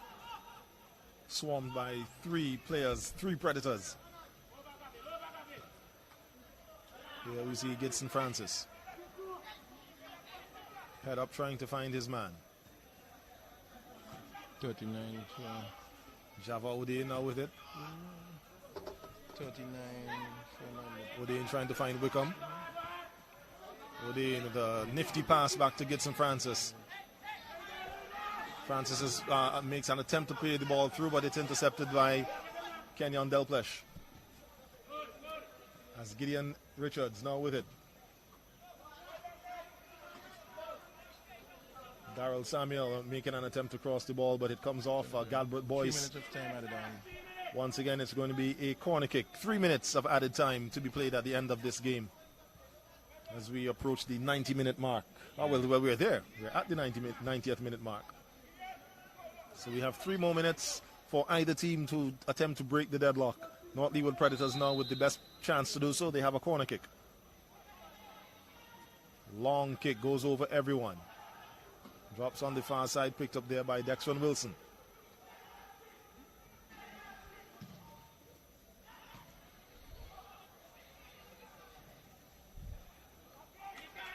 It's going to be another corner for North Leeward Predators, and it just goes to show the pressure that North Leeward and the intensity that the Predators are coming with, especially in the dying end of embers of this game. A poor kick, no height under it. It was rolled straight to Gibson Francis, who picks it up, tries to clear it.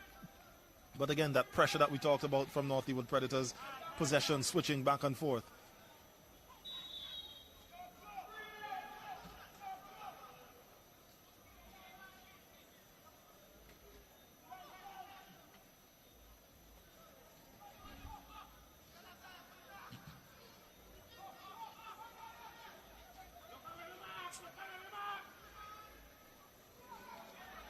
The BESCO Pastures has been pretty much pinned down in their half of the field. Poor attempt at a pass, but Francis gets the ball around to Java O'Dane. O'Dane seeking Wickham on the run. Wickham just tries to get by. Delplesh. Brought down in the box, but the referee playing the advantage. The BESCO Pastures players and supporters screaming for a penalty there. But the referee right on spot. As there we see Java O'Dane, who now waking up in the dying. Oh. Let's say he got away with one. he saw it and it was bought. Yes. And what the Predators team would have to guard against is with all of this pressure that they're not caught out and caught on the, with a play against the run of play, which is what resulted in the penalty in the first half. In the first half, yeah. That resulted in BESCO Pastures' goal. So they'd have to be very careful there, because it would be really a travesty to work so hard and then give it away right at the end. Long kick there by Wickham, but it's collected comfortably by Jadiel Chance. Chance with a big kick. Godbert Boyce again. Picks that one up. Mazik Herbert. And we have about 3 minutes played so far, Khalil. So any moment now we should be in. As we see the referee checking his watch. Yes. The ball rolls out. Looks like I'm anticipating we might hear the whistle just after this throw. As it's still with North Leeward, well, players still battling with it. Dequan Springer. And there it is, ladies and gentlemen, the final whistle here this evening in this game between BESCO Pastures and North Leeward Predators. A 1-1 result here this evening. Goals coming from the feet of Gibson Francis with a penalty in the 36th minute. And then Cleon Westfield equalizing in the 66th minute.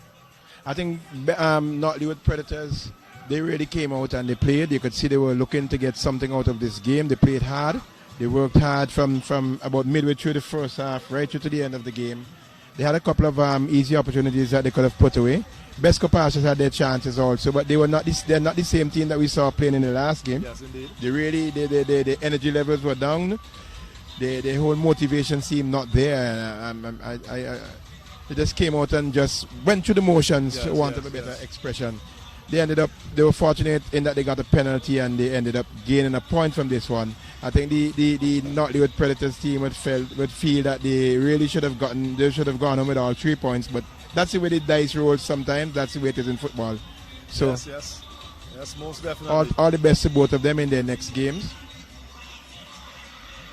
That's correct. And while we're talking about the next game here this evening will be between LAYOU FC and Hope International. Yes, much anticipation in the air for this one. I've been hearing the talk on the road, and what is expected. Both teams have very good teams. They play very good football. So we would be shortly bringing to you some interviews from the captains of both teams.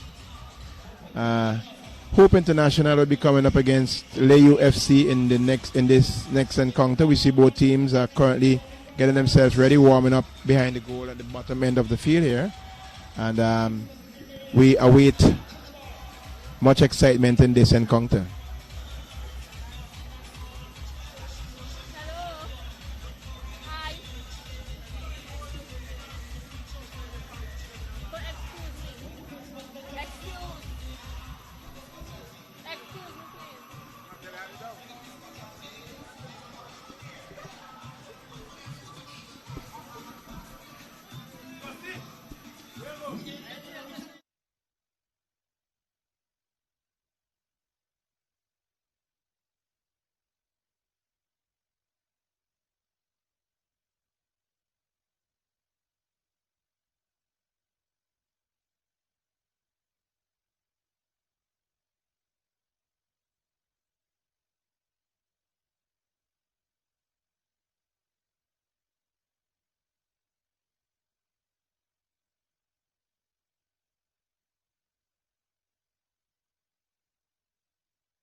Okay, so we're at the end of this game between BESCO Pastures and the North Leeward Predators. I'm standing here with the goalkeeper and captain of the North Leeward Predators team, Jadiel Chance.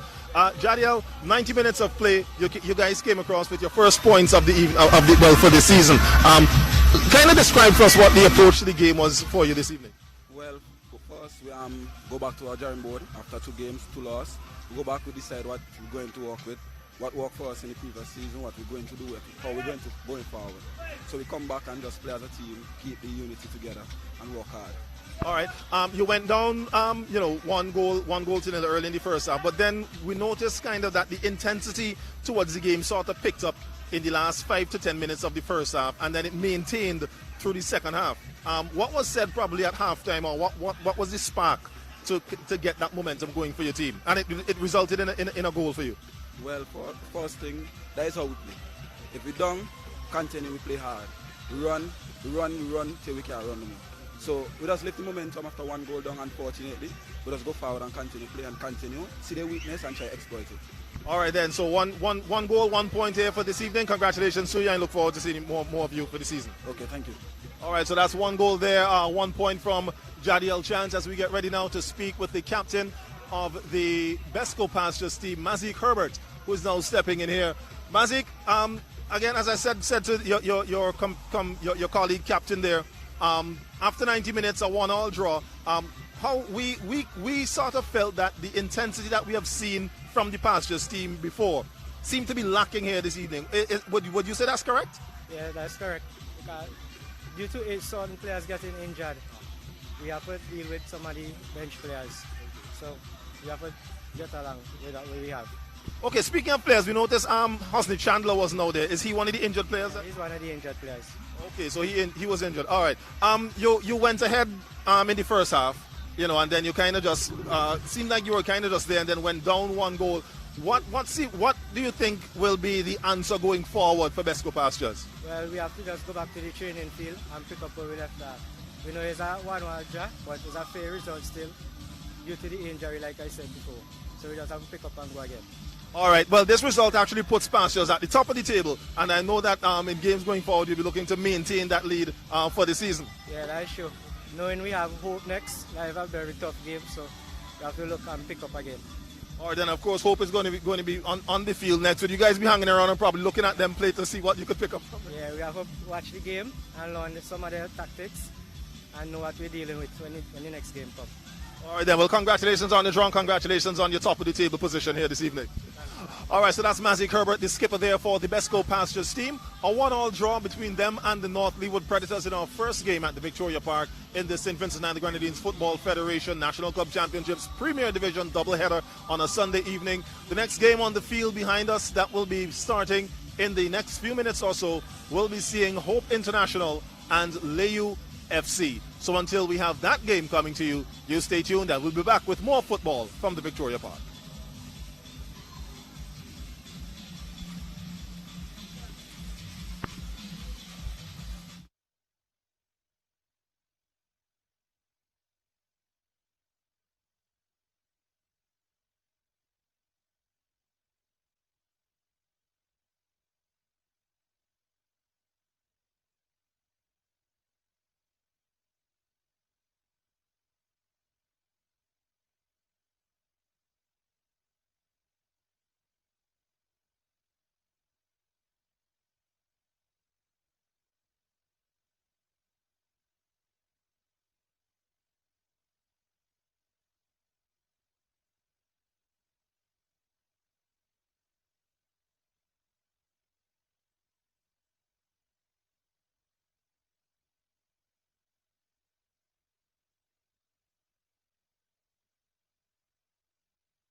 Okay, so we welcome back our viewers to this, the second game in our doubleheader between LAYOU FC and Guardian General Hope International. This is the second of the doubleheader. The first game we saw Not LEEWARD Predators and the BESCO Pastures playing to 1-1 draw. And in this encounter tonight, we'll be having the LAYOU, vibrant, energetic LAYOU team coming up against the effervescent defending champions of 2018-2019, Guardian General Hope International. Just to give you an idea of the lineups for the LAYOU team, we'll be seeing Kenyon Lynch in goal. He's number 69, Jamal Young, number 4, Ronaldo Matthews, number 6, Keneja Joseph, number 8, Shamal Reed is 10, Travis Fraser is number 11, Gibran Gordon 5, Jamari Lynch is at 17, Kobe Mingo 19, Dennis Prescott 20, and Cheslon Hendrickson 26. And Cheslon Hendrickson, remember, would have scored a hat-trick in the earlier game for the LAYOU United. For Guardian General Hope International, we have Jovan Lynch, number 99, and he incidentally is the brother of Kenyon Lynch. So we have two brothers in goal tonight, one for either side, and they're carrying number 69 and 99. We have number 4, Rodney Lewis, number 5, Keenan Matthews, number 8, Wendell Coffey, a LAYOU man in his own right. We have Valo Anderson, number 9, number 10, Enrique Millington, number 17, Nazir McBurnett, number 19, Jalen Miller, number 21, Brad Richards, number 23, Dirano Noel, and number 24, Osei Thompson. So that's the lineup for you. The LAYOU, both teams are on the field at the moment. And ready, we just to report that Shandel Samuel, who was a key player for the LAYOU team, guidance and everything, he got injured in his last game. He got re-injured a knee, damaged an old knee that he had there. I understand that he's supposed to be undergoing some surgery sometime in the week, and we wish him all the best and wish him a speedy recovery, and all the best in his future endeavors. It's with Hope ball played forward, but Kenyon Lynch is there. Very experienced campaigner Kenyon Lynch would have represented St. Vincent and the Grenadines at the national level. Balls it out, finds his player in the center there. He kicks it downfield, trying to get some movement, and the player is tripped from behind. We notice the absence of Orion Velox in this one. He would have been a starter for the LAYOU team. Ball kicked out of touch by Jalen Miller, and it's thrown to the LAYOU team. It's with Prescott there. Prescott trying to get around his man.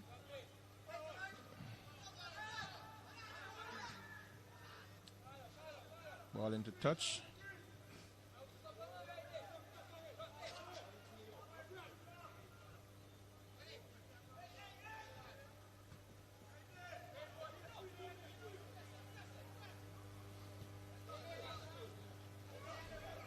And you could, both teams trying to establish early dominance. Hope is with it.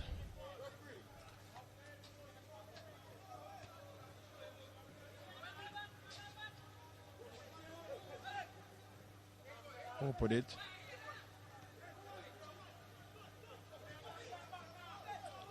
Prescott.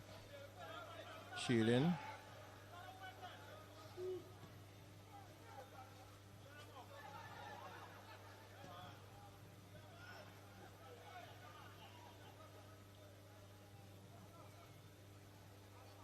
Throw into the Guardian General Hope team.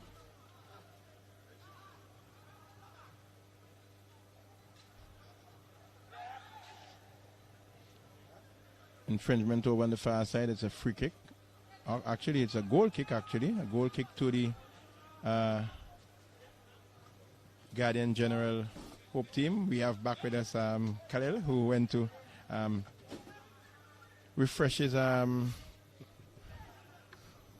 himself.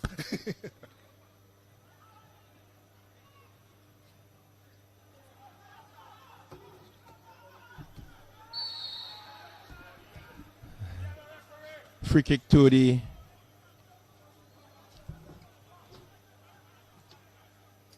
LAYOU team. And the kit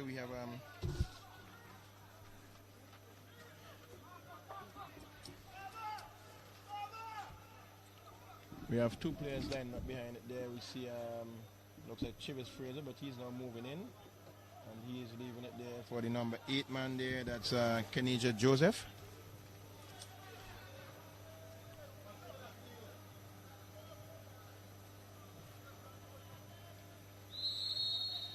Plays it inside. Header coming on, and the wall is into touch. Not really getting the direction that he needed. It skimmed off the head somewhat and went wide of the upright. Didn't get the power and the direction that he needed on that one.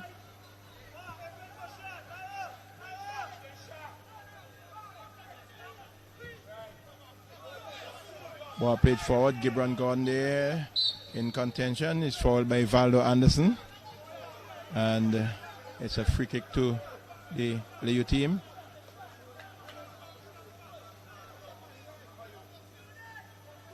Gordon lined up behind this one. It's with Enrique Millington now. Millington trying to find his man, but taken away there. Gibran Gordon is with it. And it's with the LAYOU team. Gordon still with it. Tackle coming in there. Falls to Hope, plays it wide, finds his man over there in the distance. Trying to get it wrong. His man takes a shot and goal, and that's a goal. A brilliant goal there taken. Cut inside of his man. Nice ball played through. He cuts inside and he took his shot and he beat goalkeeper Kenyon Lynch there. Let's get that for you. We didn't quite get that number. It looks like the number. We lost that number there. We'll get that for you shortly.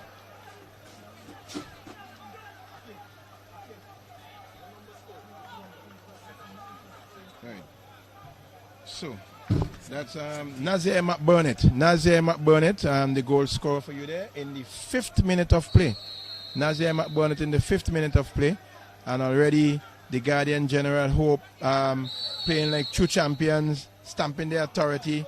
Referee Moet Games is going to give a card there. Referee Moet Games give a card to the number 20 man, Dennis Prescott. And Moet Games, a no-nonsense referee. And I can guarantee you that they're not going to get away with some of the things that we would have seen pass in other games. Gordon Moet Games is a FIFA referee. He represents at the FIFA level and he has a standard to maintain, and he's not going to drop his standard to please anyone. He's going to call it as it is, and he's going to apply the laws of the game very stringently here. But it's a free kick to LAYOU nevertheless. It's the number 8 man. Kenija Joseph plays a get onto the end of that is Chivas Fraser, but he nods it inside and the ball is kicked into touch by Hope. Through in there, quickly taking, finds Prescott. Prescott looking for it's with Joseph. Back to Prescott, trying a fancy back heel. But with Joseph, plays it all back to number 5, Gordon. Finds Prescott again. Plays it way back over there to Matthews. And it's LAYOU playing out of the back. Trying to find the man up front, nods it on. And Chivas Fraser's onto that one, but touches a little bit heavy there. And he was not able to get onto the end of it in the end. The goalkeeper, Jovan Lynch, coming off the line and taking that one quite comfortable in the end.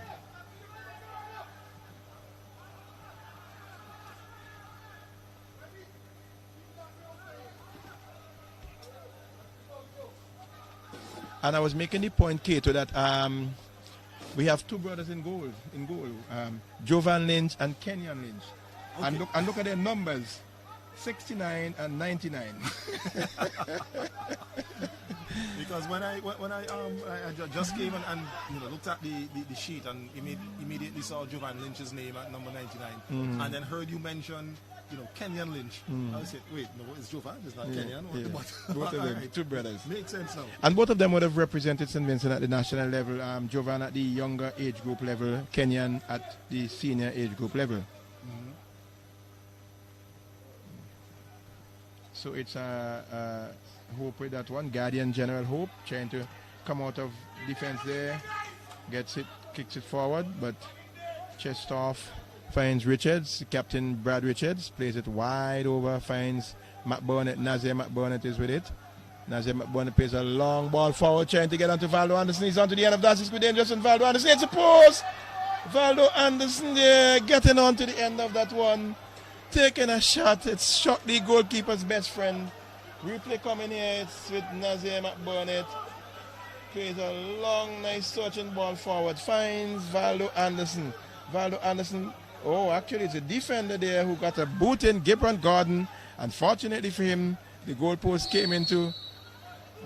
came to his aid, the goalkeeper's best friend, and denied Guardian General Hope from going up 2-0 in this encounter. Yes, so started this game, Hope seeming to have the upper hand in the flow of play. Already, well, 2 clear attempts, 1 taken. It's with Millington, but the ball is cleared. Only as far as the defender there, big defender. That's shot taken again, and the Hope team. This Hope team has stated their intentions quite clearly and early here tonight that they're here. They're not taking any prisoners. They're not making any fun. They're here to score goals, and they're looking to do that. They're taking their chances. They've come close on 2 occasions, and they've found the back of the net on 1 so far, and they lead 1-0.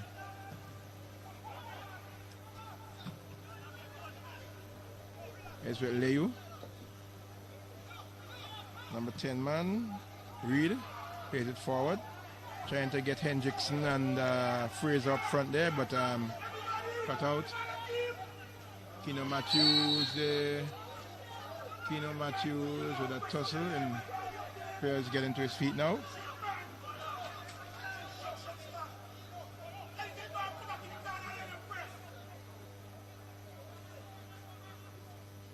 That looks like Shama Reed who took that knock, but he's up and he's back inside now. It's a free kick to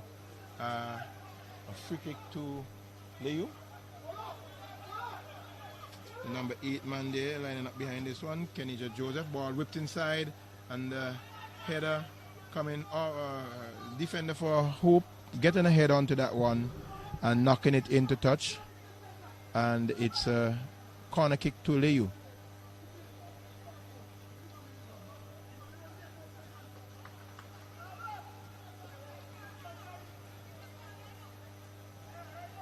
So we see all but one of Hope players back in defense there in the penalty area trying to defend this corner. They would not want to concede and give LAYOU a chance of sniffing this ball coming across there. Jovan Lynch coming and hesitating, and it beats everyone over to the far side. It's with LAYOU there trying to get around his man, but the Hope defense will have none of it as they cleared into touch now, resettling themselves, reorganizing themselves. LAYOU team asking some questions now, coming into their own.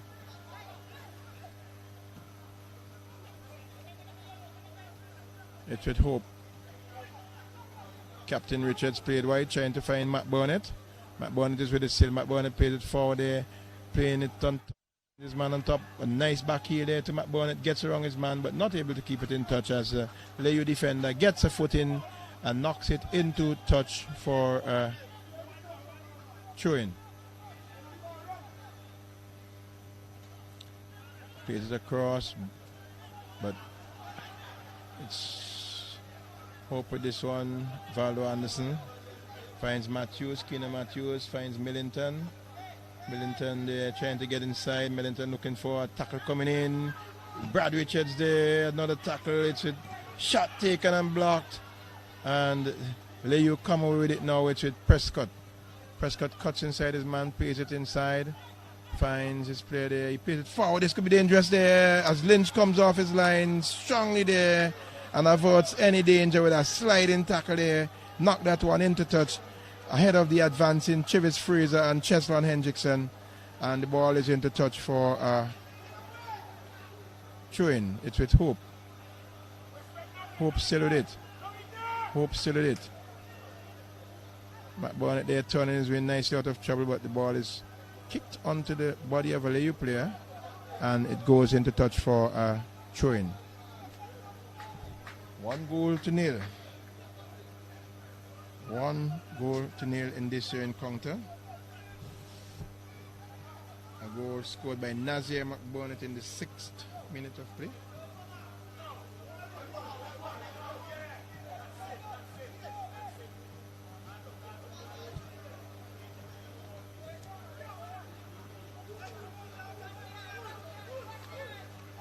Gibran Gordon.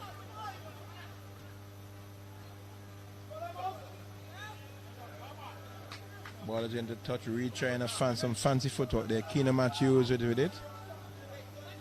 Trying to find Anderson.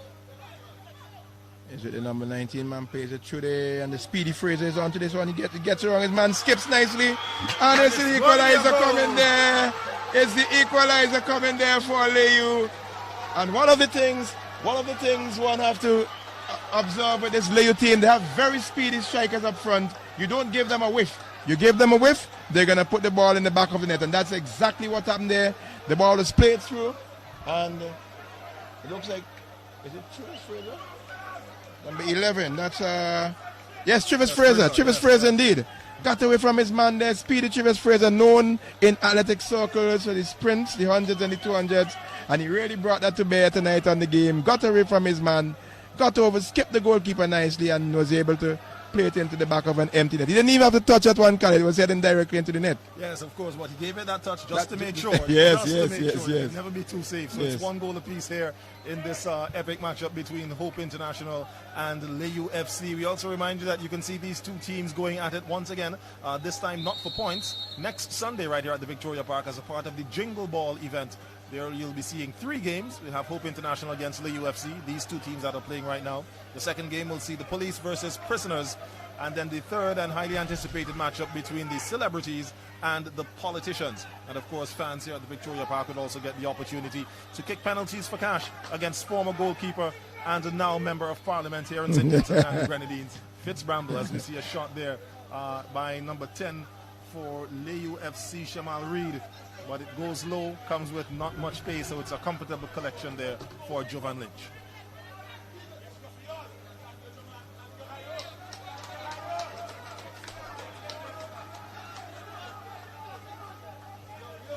And I must say that both of these teams, Khaled, are two well-coached teams. The LAYOU is a community team. They have produced quite a number of footballers over the years, and they are known for bringing a certain level of excitement to the game when they play. They believe in each other and they support each other fully. And we hear the vocal coach of LAYOU, a former classmate of mine at the grammar school, Wade Jackson. Wade Jackson, a.k.a. Elbe. And ironically, Jovan Lynch is from LAYOU. Jovan Lynch is a product of LAYOU. I mentioned some time ago that LAYOU, they are known for producing very good goalkeepers. And I was naming some of them. I didn't remember him at that time, but he is also a product of LAYOU, the brother of Kenyon Lynch. Both of them would have represented, as I said before, at national level. So the LAYOU boys would know him also.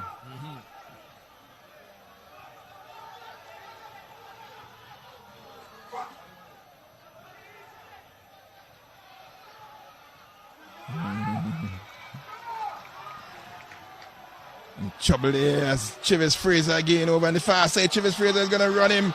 And Lynch is coming out, and no, Lynch gets a boot onto that one, a body onto that one there. But Travis Fraser is going to be a handful for this Hope defense, this Guardian General Hope defense tonight. He is quick. He has good touches in terms of the ball at his feet. And he has up front supporting him another finisher in Hendrickson. So he has options. It's with Hope. Guardian General Hope over in the distance there. Ball played over the top there, trying to find the player. That's number 21, that's Brad Richards, the captain of the Guardian General Hope team. A national player, midfielder. But that ball went into touch for a corner kick. And, incidentally, Andrew, while you're talking about the two starting goalkeepers on the field for either team, being brothers in Kenyon Lynch and Jovan Lynch, I'm looking at the backup goalkeeper for LAYOU FC, and he is Phil Lynch. Oh. Probably a distant cousin. or outside brother.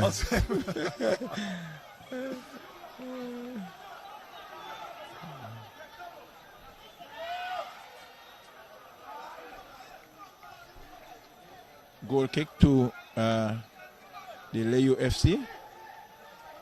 And for a team, Khalil, that would have just come up from the first division, we know generally speaking when teams come up from the first division, usually they go right back down, as we have been seeing with for some years. I think Largo Height was one of those teams. I think they would have played in the Premier Division. They went down. They came up from the first division to the Premier and went back down, but they're back up again. But LAYOU, they would have played in the first division. They are up into the Premier Division now, and I know they would be working very hard to ensure that they stamp their authority and they bring a certain brand of football to this game here in the Premier Division, and they have already started doing that. Correct, because as you mentioned about Largo Height, and Largo Height is now back up in the Premier Division, but they look as though, you know, of course, no disrespect whatsoever to Largo Height, but their level of play, you know, has come up wanting when they come up against these teams. Yep. But looking at LAYOU play here, you wouldn't think that LAYOU they were a team that were in the first division last year. Yeah. They have a lot of confidence, and they play with a lot of class. You know, they know what they have and they use what they have. You see that guy over yonder, Chivas Fraser and Cheslon Hendrickson. Those are two. And they have quite a number of other young players in their fold also. Yes, Orion Velox is I'm one. looking forward to see him getting on this field this evening. Shot coming in there from and he's holding his head because he knows he should have done much better with that one. It went wide of the upright. It's Brad Richards there setting his clear. That's a shot coming in from Nazir McBurnett, and that one just going wide of the upright and into touch. And Nazir, being a national striker, knows full well that he should have done better with that one.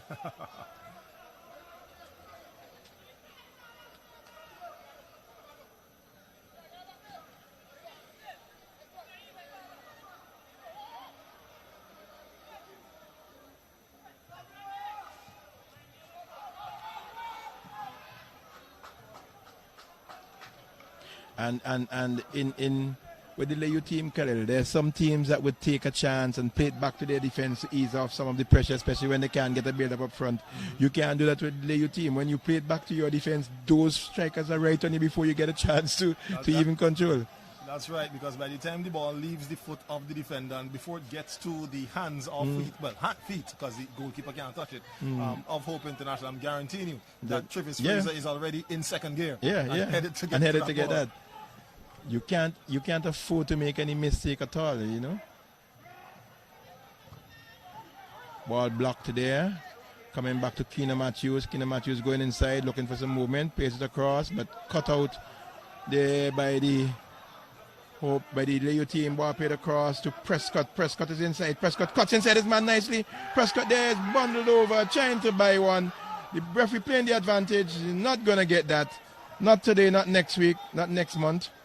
He was waiting for the call of the referee there, and the referee was marked games right on spot, and he allowed the play to continue. A shot was taken, and the ball ended in the touch for a goal kick.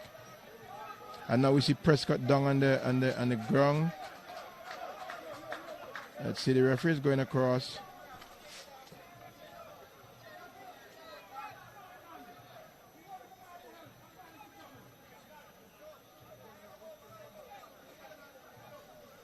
So the referee is offering my hand up, but he refuses to take it. He's holding his shoulder.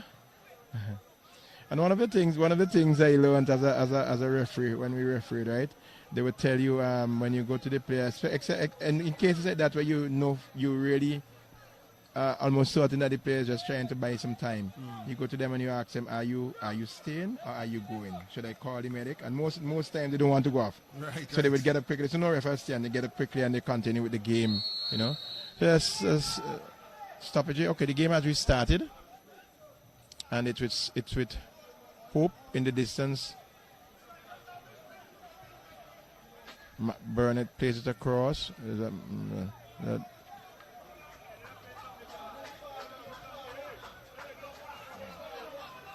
that's it. With Keno Matthews now. Taken away there by LAYOU.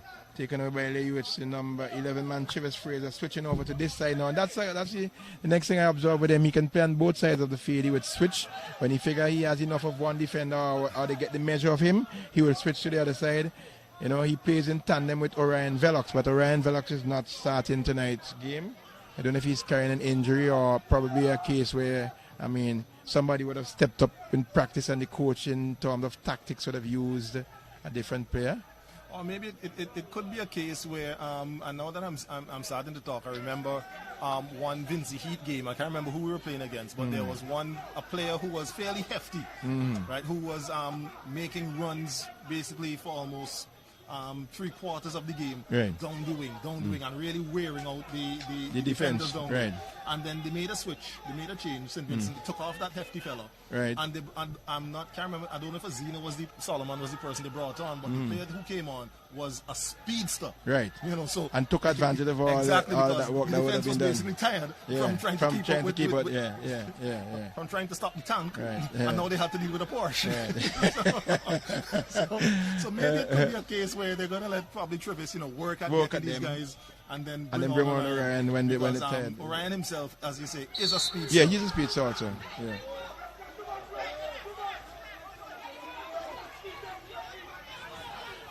And the referee is having a word with number 24. That's Osei Thompson.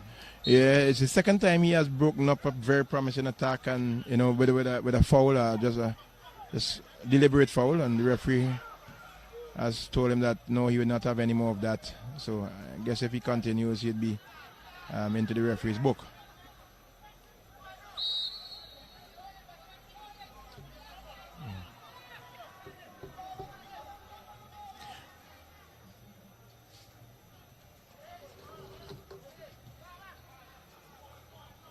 One of the things I admire with games as a referee, he always in making his calls, he'd always tell you, give you some heads up as to what is going on. If he sees the hole, he say, no, cut out the hole and cut out. So you know that he is on to you and he's watching, and it tends to give him good control of his games, as opposed to some of the referees who just blow the whistle or what the freak can don't tell you what it is for or anything of that nature.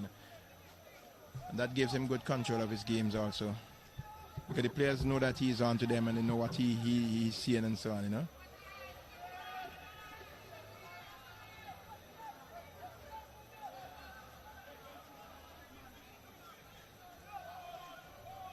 So it's a throw-in over in the distance for Hope.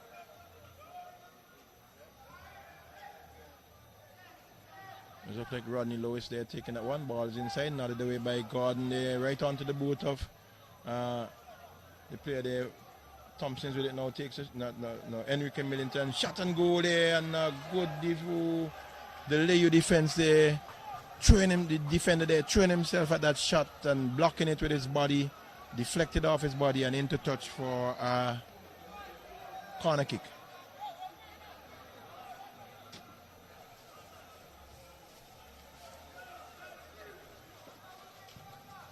Corner taken, comes across, shot and goal, and it's a goal. A brilliant header there taken, a lovely corner by the number 10, that's Enrique Millington. Played it across, got it onto the head of the... Looks like, is it Valdo? Yes, it is Valdo Anderson. It's number 9, yes, Valdo Anderson. And there was a defender following you right on the post there, and the ball scoot past him. Don't know if he got his feet all tangled, but that one went right in where he was on the post. So it's 2-1. In the 27th minute of play, we have Valdo Anderson scoring the second goal for Guardian General Hope International.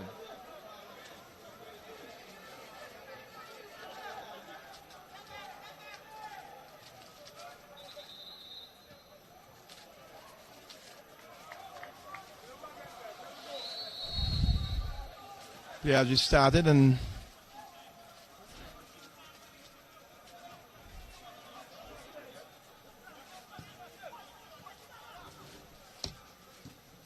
ball played wide, but too high and too much over the head of the player over in the distance there. Looks like Ronaldo Matthews, and that one goes into touch for a throw-in.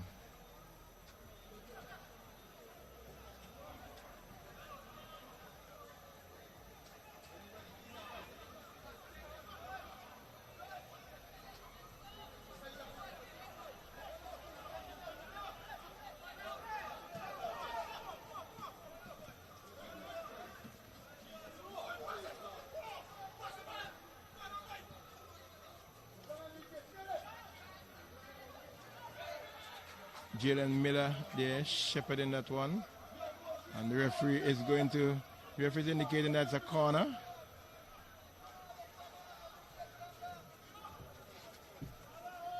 Probably would have taken a touch from one of the Hope players because he was shepherding it out of play, shielding that one as we would say, and it went into touch, but the referee awarded a corner kick.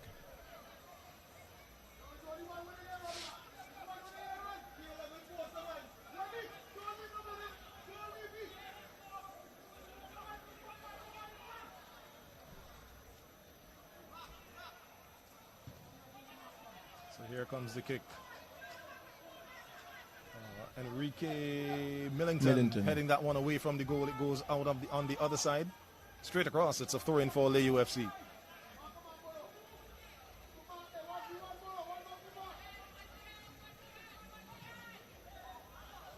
Shot on goal there by Travis Fraser, collected comfortably by Jovan Lynch as we are into the 30th minute of play here at the Victoria Park. Hope International, Guardian General Hope International against LAYOU FC.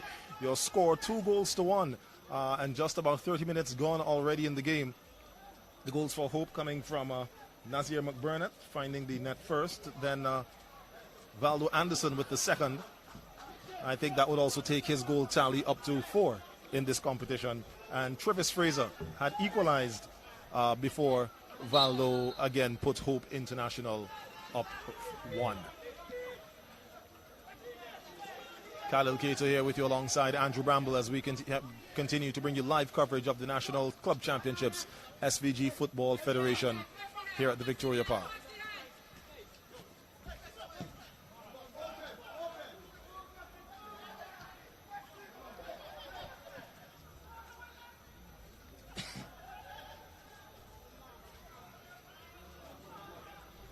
That's Wendell Coffey with it, playing the ball across. It's picked up by Jalen Miller, central defense.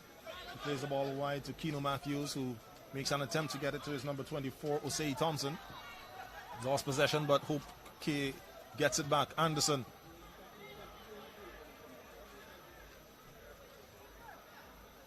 Trying to find Coffey, I think it was on the run, but pass couldn't get by the lead defender.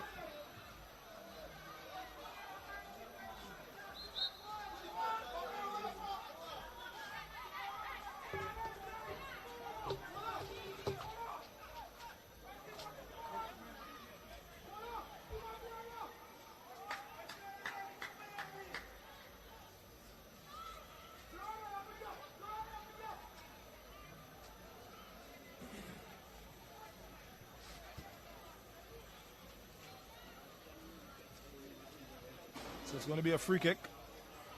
Looks like it will be taken by Travis Fraser. As we see Kenija Joseph also making his way across there.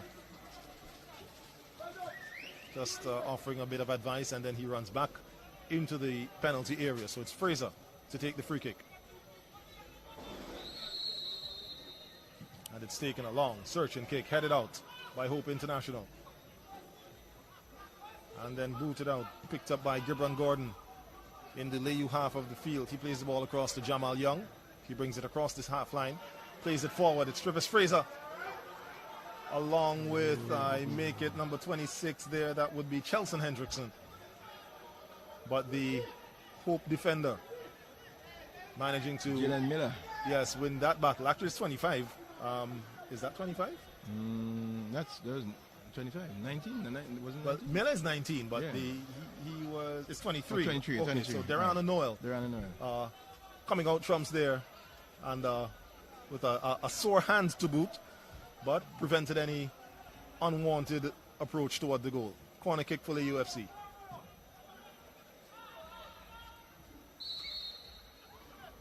High ball, Miller rising to get that one out. He was fouled in the process.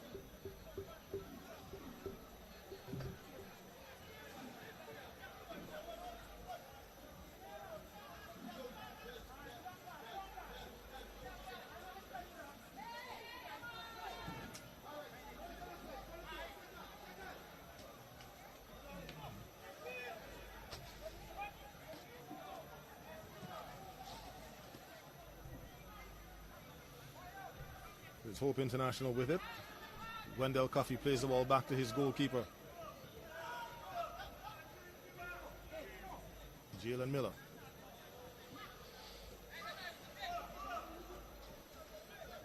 Found to say Thompson, but Thompson dispossessed.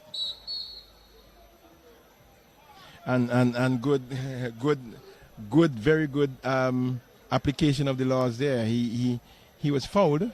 The referee allowed the advantage to run. It didn't materialize. He stopped the play, called it back, and gave the appropriate free kick to the LAYOU team.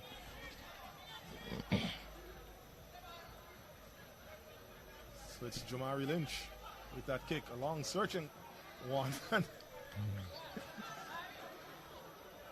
And this Hope International team, the current sponsors are Guardian General Insurance of the Guardian Group of companies. They purchased Nemwell Insurance, whose local agent was Correas, and so for many years they were known as Nemwell Hope, but now they are Guardian General Hope International. They won the Premier Division title in 2004-2005, in 2014, and also in 2019-2020. They won the First Division once in 2004.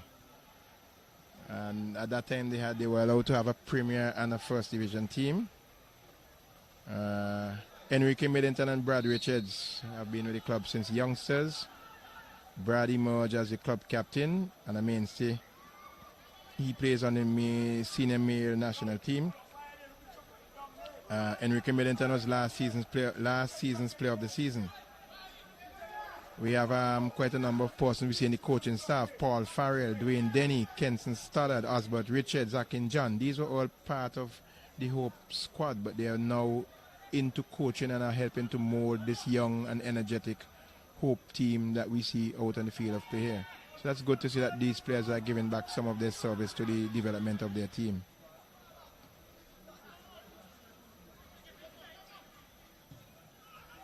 Chips him over the top, but So a big booting kick. The ball goes way over the goal.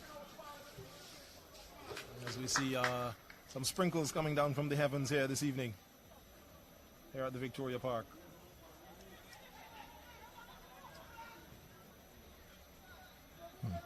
I have a sneaky suspicion, Kelly, that we have a few more games and a few more goals in this game. I don't think that's the end of the scoring that as we have seen it. You're not going to just sit back and allow that they're going to take. Ooh. That one just rolling across the face of goal there. The oncoming LAYOU player wasn't in a position where he could have gotten to it quickly enough. But it certainly would have been a clear opportunity for him to bury it and place it into the back of the net.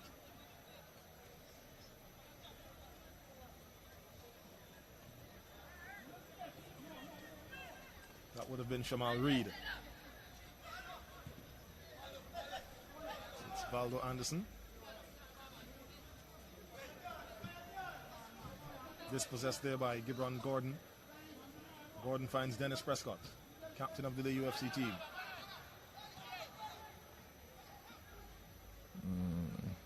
Prescott to Joseph, who then finds Reed.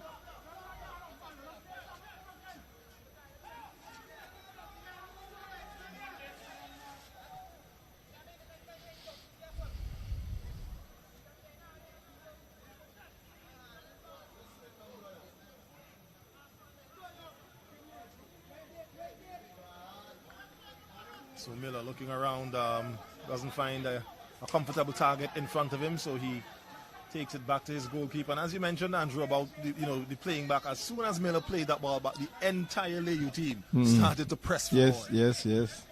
Defense, even their goalkeeper, look, he's at the top of the box.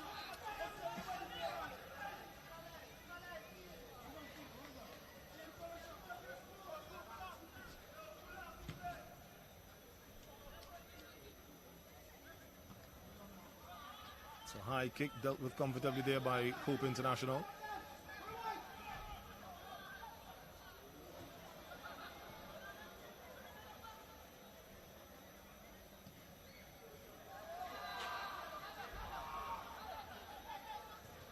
So just on Hendrickson playing the ball forward, but he played it on the wrong side of his partner. I was unable to make that turn and get to it. Anderson brings it down. Anderson wide to Enrique Millington. Millington with a cross.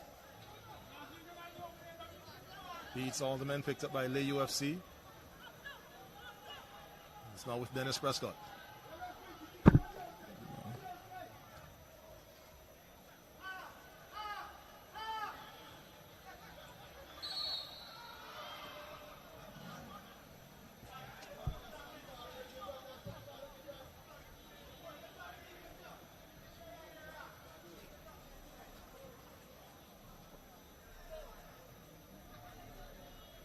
Both teams put in very potent attacks. The LAYOU team with Hendrickson and Travis Fraser up front. The Hope team with Valdo Anderson, Enrique Millington.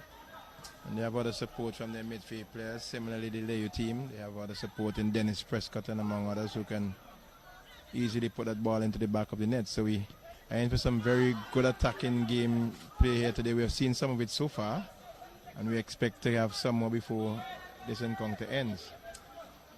So there's Lynch on the run. A foot race with Jalen Miller. He won the race, but Miller managed to get the ball away from him. Valdo Anderson now with it. It's Anderson and Gibson. Or correction, that's not Gibson, that's Gordon. Gordon.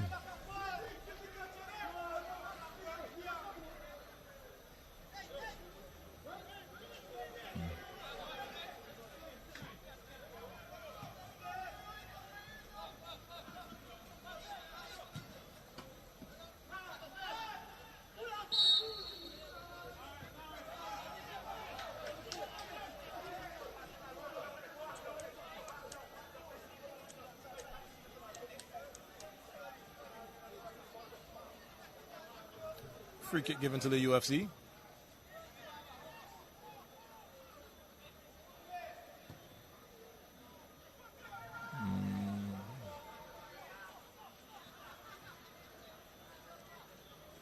Don't think he anticipated that one at all.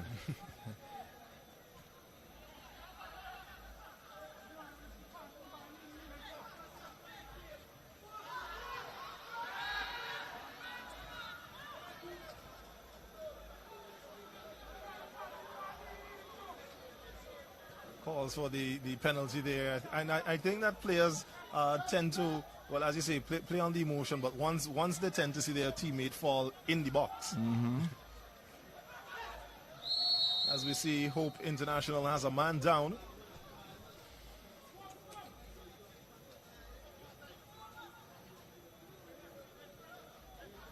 And one of the things I see, well, this looks serious because he's signaling for the stretcher quickly. One of the things I observe with players when they are on the field of play, you would often hear the coaching staff when they get a little knock or something, tell them to go down, and allow the referee to stop the game. That can be good in one instance, but it can be very bad in another instance, because I remember in one occasion, a coach shouting to his player to go down, just as his team got the ball and was on the break. The referee now looking around and realizing the players don't stop the game. And who knows what could have materialized from that attack, you know, but it was broken up nevertheless because the referee stopped the game, and the player was subsequently, actually he got up on the field of play, walked around, and the game continued with a drop ball, but by that time the defense had already recovered. So it's a break in the play here between Hope International and LAYOU FC at the Victoria Park, our second of our doubleheader this evening, as we see the players being stretchered off. We'll get confirmation of who he is. I'm not sure what the injury is that he would have sustained. But they're going to make a change. So yeah, so that player doesn't seem as if he'd be.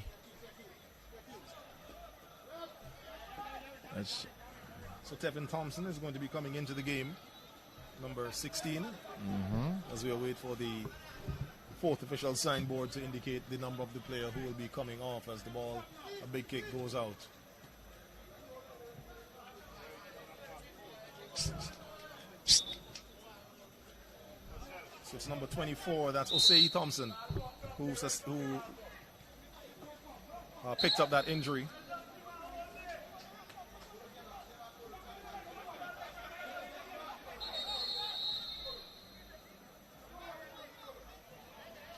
And the game continues into the 44th minute in the first half here this evening.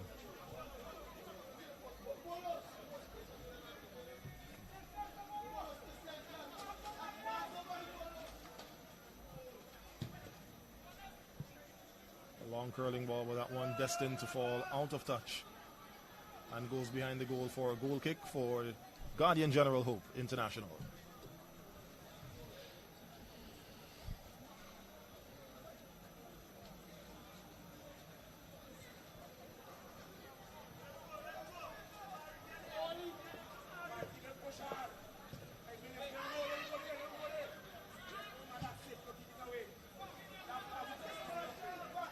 Miller with a big kick, but it only finds the head of Gordon for LAYOU FC, but Hope International now back with it. Millington.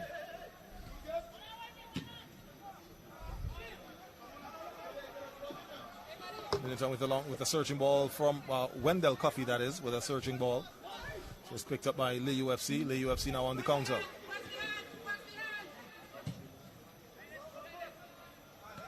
But again, Miller there to break that one up. Anderson coming back from an offside position, being the first person to.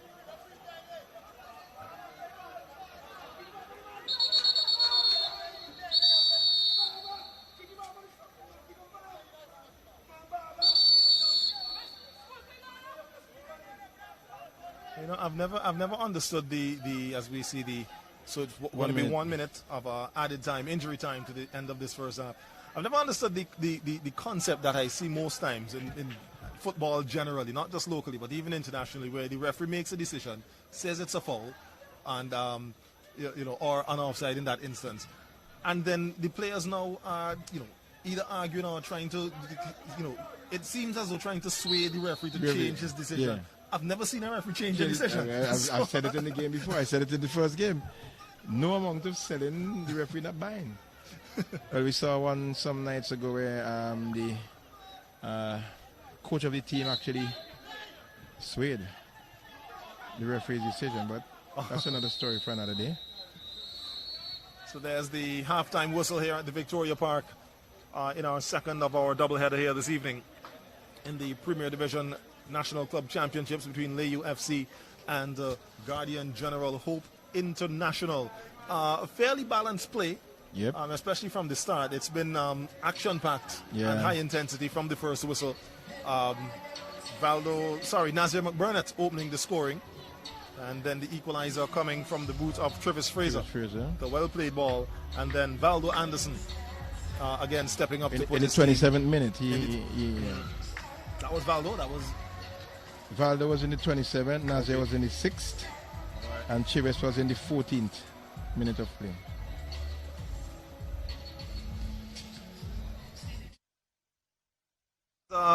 Two goals to one here between Hope International, Guardian General Hope International, and LAYOU FC. We'll have the second half of action coming up for you right here at the Victoria Park.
believe. Mm-hmm.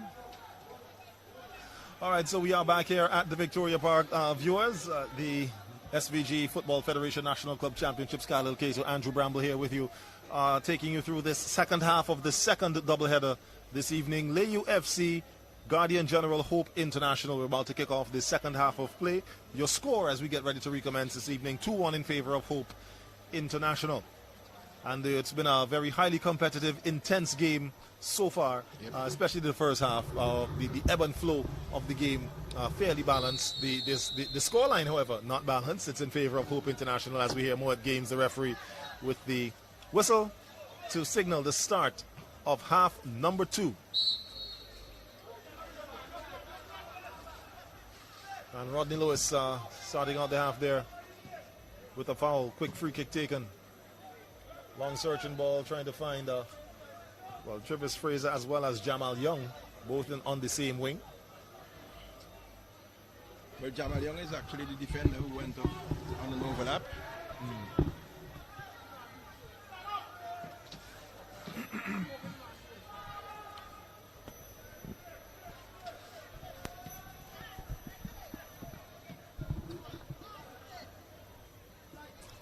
So as it stands right now, if we look at take a look at the, as we see a break here, that's Brad Richards with trying to get by. Tried to get by Gibron Gordon, and then with a left foot trying to whip it into goal, but Kenyon Lynch was up to the task and managed to parry it away from the goal and out for a corner kick. As it stands on the points table right now, if this game finishes as is, BESCO Pastures are leading the table at 7. Hope has now jumped over Cyan Hill with the same points. They're now on 7 because they've, as I said, if it ends like this, they have 3 points in the bag, but they have more goals as opposed to Cyan Hill. Cyan Hill has scored 5 goals so far for the season. The 2 goals tonight for Hope will give them 7. So right now it's Hope at number 2, Cyan Hill 3, Jebel 4, and LAYOU in the 5th position. Well, before you get to the goal, you'd have to look at the head-to-head. So if there's a situation where they would have played and would have lost in the head-to-head, that would come first. Okay. So the head-to-head goes first, and then the goal difference, and then the goal for, and then the goal again. Okay. Yeah, I see. Because I was looking at the table for one of those leagues, and I saw when I realized somebody was arguing with me and saying, no, but both of them have 7 points when it comes in, and this one have better goal difference. I said, no, the head-to-head, they beat them in the head-to-head. I think it was in the Europa League or one of those competitions. So I'd explain to the person that head-to-head comes first. So you see a card being taken out there. It's going to be issued to a LAYOU player. Looks like Jamal. That's Jamal Young. Yes. Yeah, he picks up a yellow. So in the same vein of that, the conversation there about the points, it's always best for a team to pick up as many victories as possible. Because you can score wash-up goals and you and somebody are on the same point, but they would have beaten you in their head-to-head, then they'd have that advantage over you. And we see Orion Velox and making his way down. Yeah, so it looks like he's going to start his warm-up activities. So we could be I could be getting my wish here and seeing Orion Velox on the field pretty soon. But in the meantime, it's Brad Richards behind the ball, a free kick for Hope International.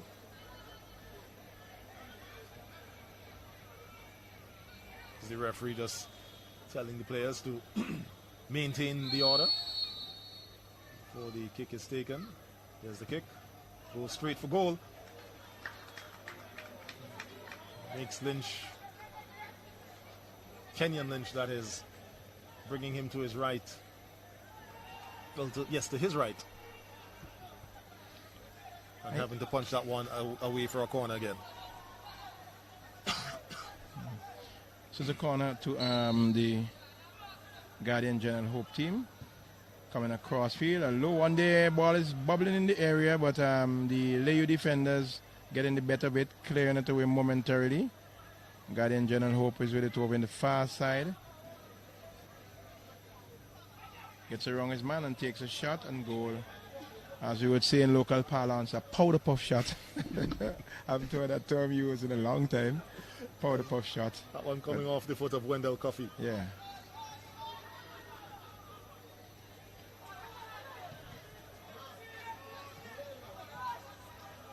So McBurnett. Long ball trying to pick up the run of Enrique Millington. Well, the ball just a tad bit over his head. LEEWARD winning possession. And now looking to work the ball up. Searching ball, looking for Travis Fraser. Fraser muscled off the ball there by Jalen Miller. Big Jalen Miller, muscular Jalen Miller, strong Jalen Miller. I think Travis would of course be better. So, oh, sorry, no, that's not Travis. Travis is on this side. Yeah. That's probably Chancellor and Hendrickson over there. Yes, but looking at Miller, the attacking front of LEEWARD might best be served in trying to get into a foot race with him, with Miller, because I believe they would have the upper hand as it relates to speed. Yes, definitely. Man-to-man tackles, body-to-body, they will be giving up several pounds to Miller.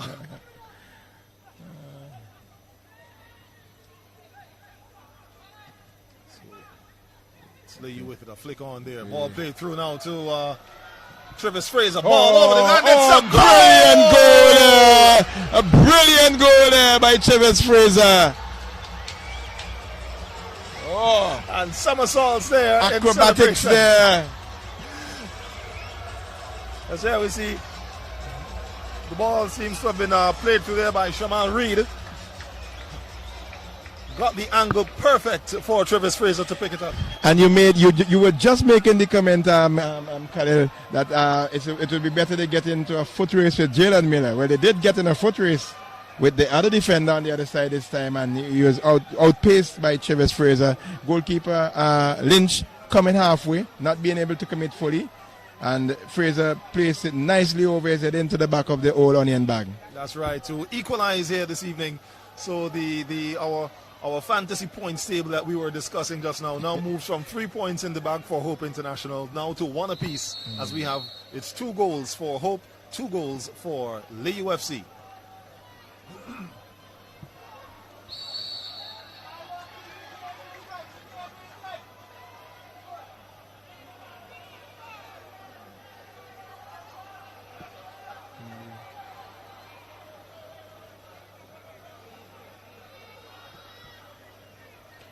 And we must remember also that in their first game against Avenues, LEEWARD had a hat-trick, a player scoring a hat-trick. That's Hendrickson. Yes. And Fraser, I don't think he's finished tonight. So we will jolly well see Khalil another from Fraser.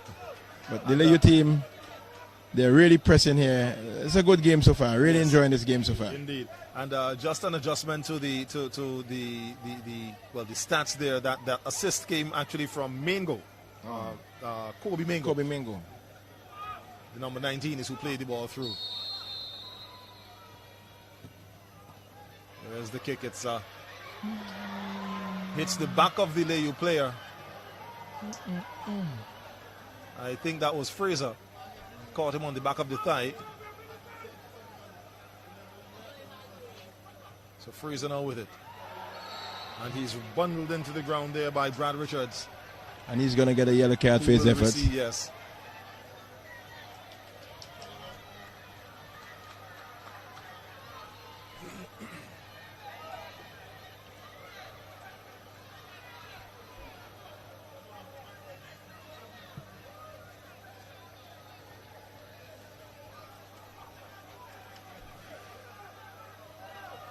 Free kick for LAYOU.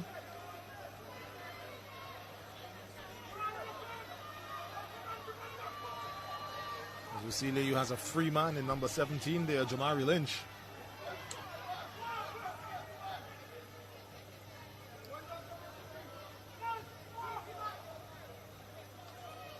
Everybody back defending this one for Hope.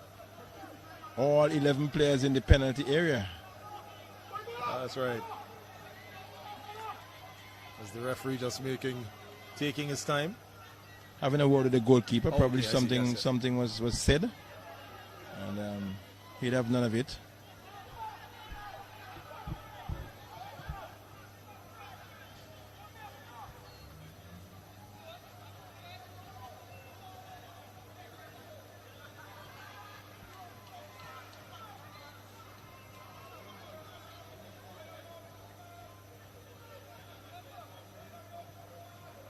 Seeing that something is up. I see the referee going and having a word with someone in the stands. Don't know if it was a police officer.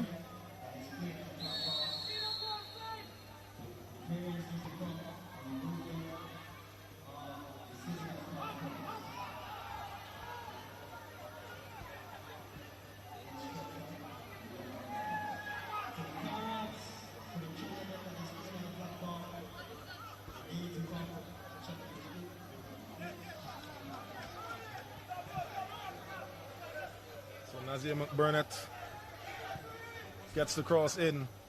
It's collected there by Lynch, just ahead of the oncoming Valdo Anderson. And I must comment on the crowd tonight, Khalil. For Sunday night, we have quite a tidy crowd here at the Victoria Park. I mean, we know the Friday nights, usually we have that. The Friday night, we usually have a good crowd. And it's for Sunday night, generally when you come to the park on a Sunday night, you'll find one or two smatterings of persons. Yes. We have quite a tidy crowd here tonight. But I think that falls back to the fact that of the teams that we have playing here this evening, definitely, because leading up to in the break between both games, I had to go out of the venue and coming back in, and at the gate, the crowd that was coming in, I recognized a lot of faces from the LAYOU area. So it is said when LAYOU and Barley have a game in Victoria Park, that's a good time to nobody is home. Not encouraging that, but just a thought that people would say. Brad Richards there with a tackle and the foul, and he needs to be careful because he just received a yellow card. Yep. So he doesn't want to unnecessarily pick up another one which would equal to a red.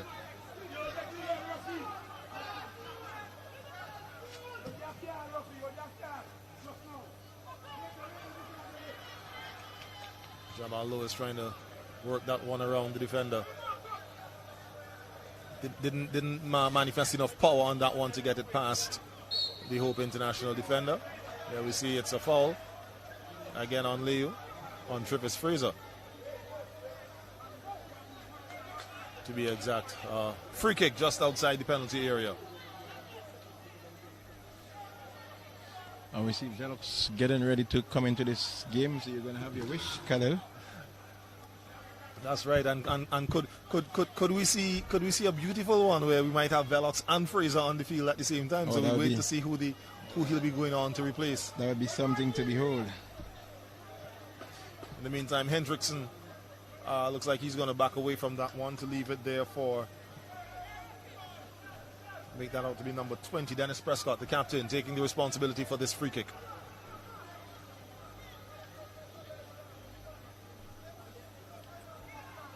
Referee making sure everything is settled inside the penalty area.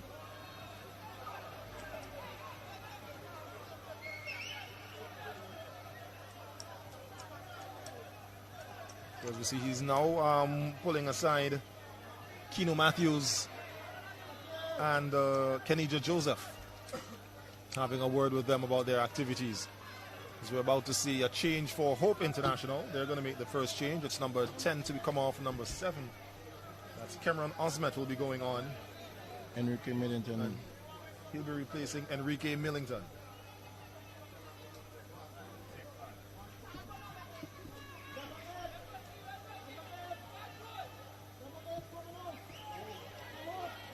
Abe Hope, another substitution. Number 8 for Hope, Wendell Coffey.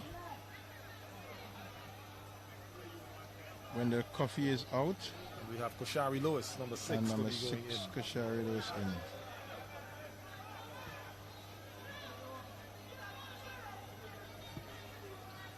They will make their substitutions after this free kick. They will not make it while they are attacking. They generally tell you not to make a free kick when you are defending, but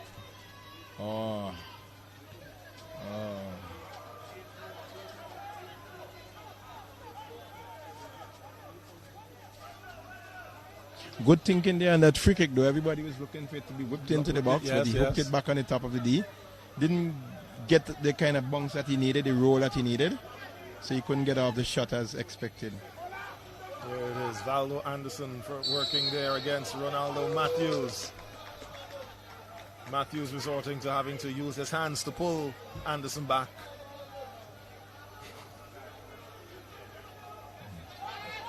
Substitution. Oh, that was the that's the last change one, that, yeah. for Yeah, Hope International. So we're going to see LAYOU FC make their substitutions in a while.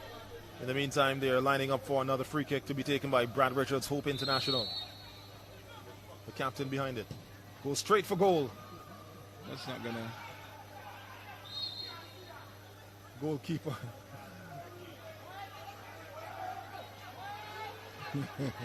No.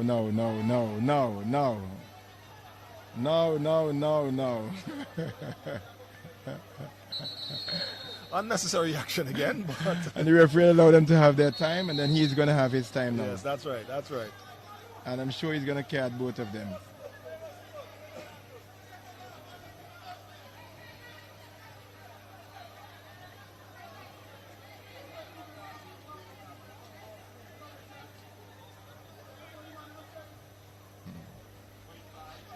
I think the goalkeeper saved the ball and had it on the ground. It was judged to have gone outside for a corner.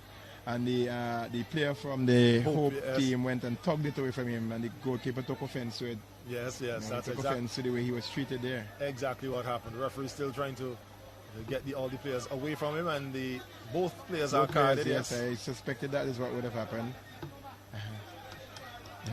And if you know Kenyan Lynch, he's quite a character. He would not back down from an argument. He would not back down from a tussle. So he would not allow himself to be treated in that manner. And tomorrow you'll meet him and still tell you about it, and he'll explain it to you and tell you why he was right in doing what he did. So it's yellow card issued to Kenyan Lynch there, as well as Tevin Thompson.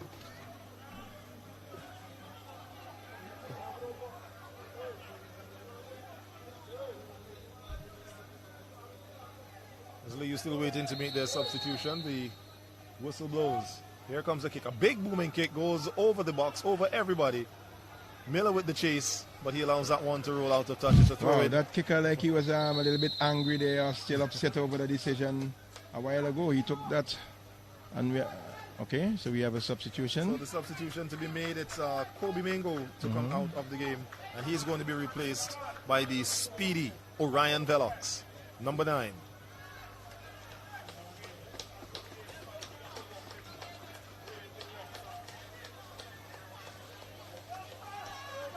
And Jamal Young is also out.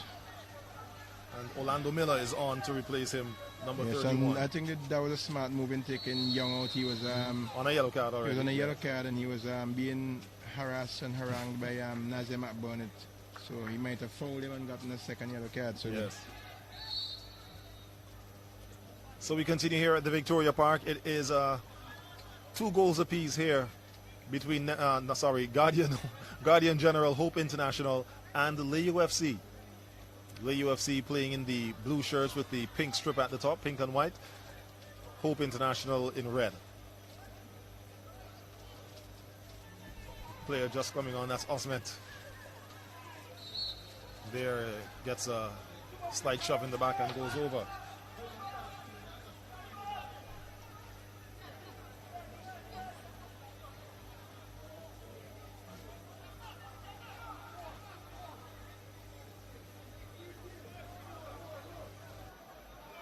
.63 minutes gone here in this matchup. As again, remind you, we're looking at a prelude of one of the games to be played. Lynch coming out with a punch, but I'm pretty sure he didn't intend for the ball to go in that direction. But nonetheless, it went away from goal, which is what his ultimate goal would have been. The jingle ball is going to be coming off at the Victoria Park next Sunday. You're going to see Hope International and LAYOU FC once again facing off. This time it would be simply for bragging rights. And I would like to really see that game. If I know the coaching staff of both teams, well, they would want to use and give opportunities to a couple of the younger players. Probably would not have gotten a chance to play yet, to give them a chance to get involved and play. Yeah. Because the derby, more or less, you can't call it a derby. They would have already competed this This game this evening, yes. This grueling game here.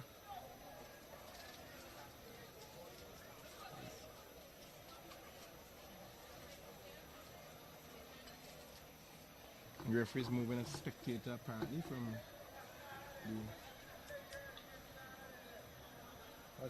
I think what it is that it's was it former national goalkeeper Chinchi? What was his? Melville. Yes, Melville Andrews. Yes, he was He's sitting. a part of the coach. He's a part of the whole coaching staff. Yes, well, I think the problem there is that he wasn't in the technical area, but he was sitting on the steps leading up to our commentary area and was just, giving pointers, giving instructions. So the referee saying that he needed to move from there, either be in the coaching area or find himself somewhere else on the field. So that's the corner taken there.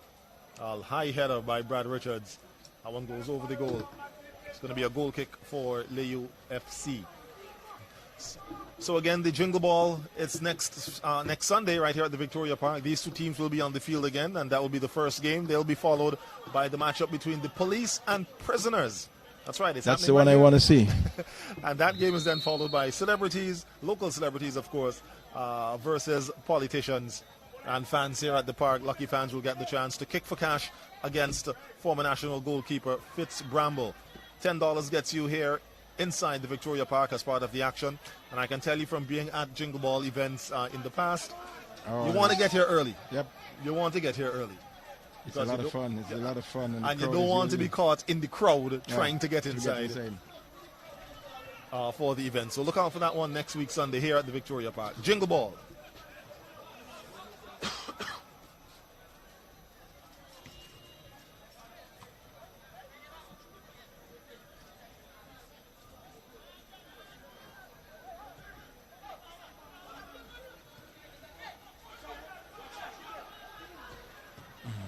Dennis Prescott trying to find Travis Fraser.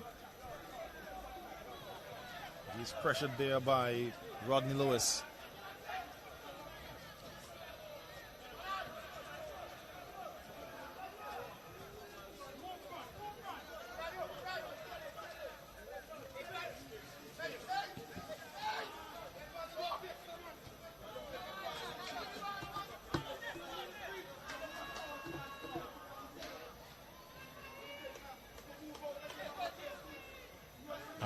Strong throw there, taken by Olivier. Sorry, that's Miller, not Olivier. Anderson fouled in his attempt to pick up that ball and make a run toward the goal. Hope International to get a free kick.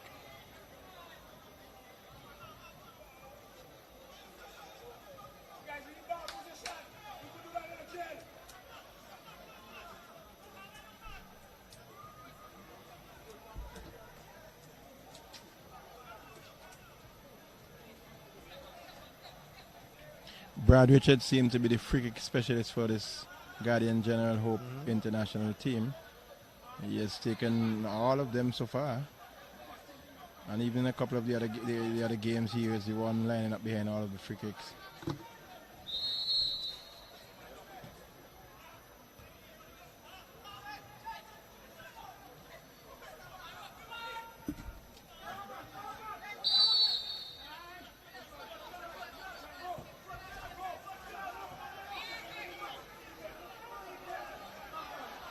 Foot race.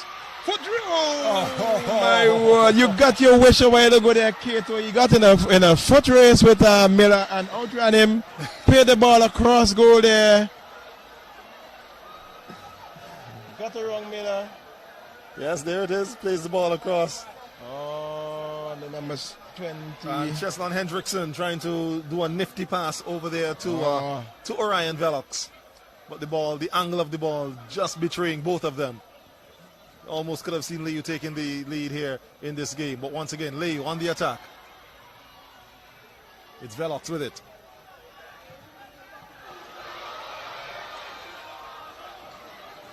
The intensity now rising up a level here in this match. Hope International on the counter. Nazir McBurnett looking for his player to make a run. Plays it for his captain, Brad Richards, gets it back, but intercepted. Good defending.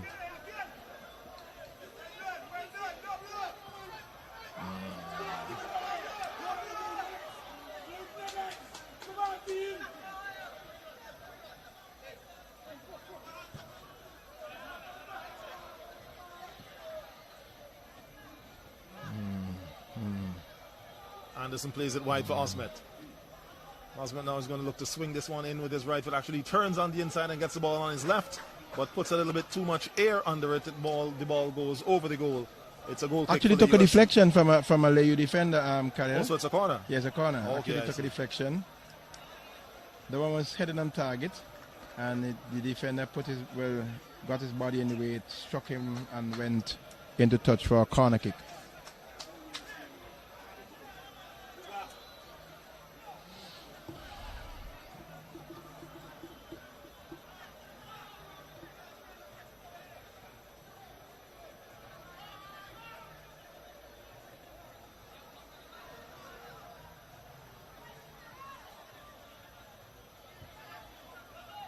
Corner coming across and Booted out there, just on the near post.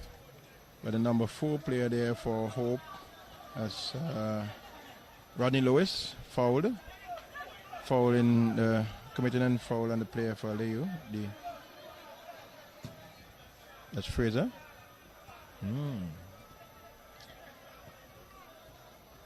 Ball played wide over in the distance there. Finds Osment, the new man on. He's looking for his man. Finds his number 6. That's Kishori Lewis. It's with LAYU now. LAYU trying to make a break, trying to get around his man.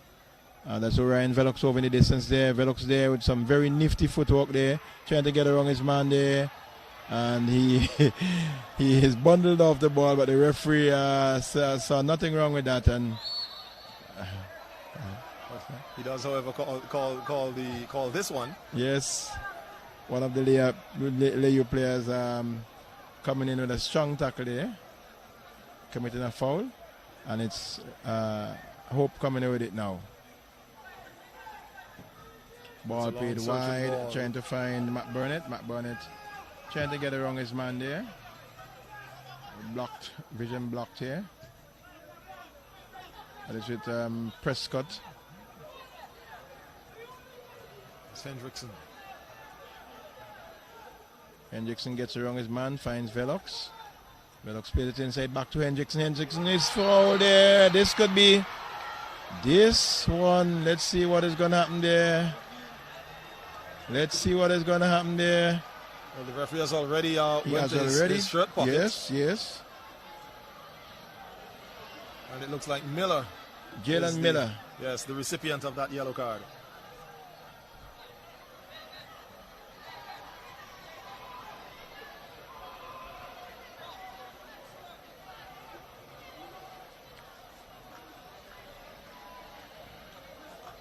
So we have Hope, the Guardian General Hope, picking up 3 yellow cards so far.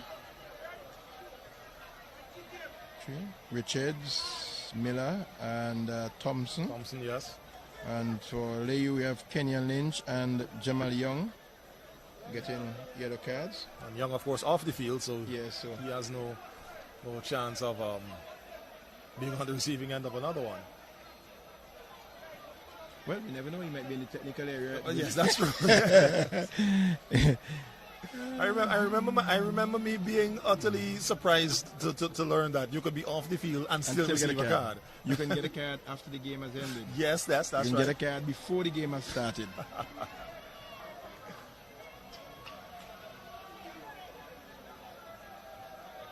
I remember one time I had reason when I okay, shot coming and goal, and no, my word, that one striking the upright there, but on the wrong side of the upright there. That was a kick there from Orion Velox. As a matter of fact, both speedsters were standing over the ball. Velox on one side to whip it in with his left, and Fraser would have had the opportunity to do it with his right. It was a kick from Velox, and as you said, went just wide, just touching the outside of the upright. post, yeah.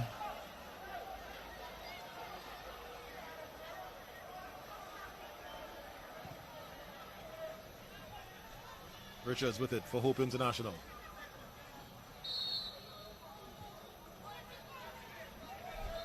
Tackled there by Reed.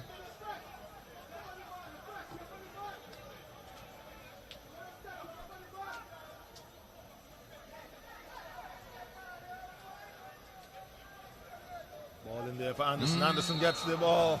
Offside. Assistant on the far side Yes. had him covered.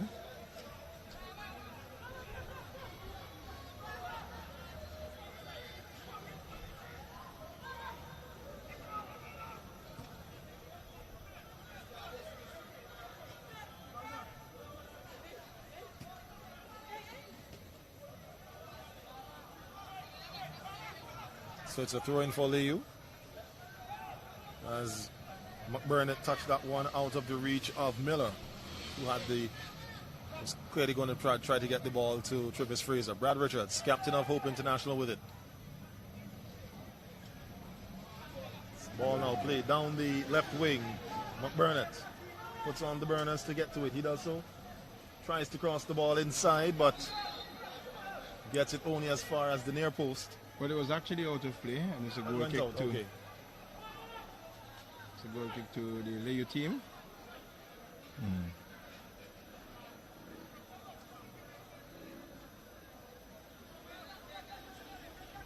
Referee Games not making any sport at all. He's making sure that everything is in order. Yes, yes.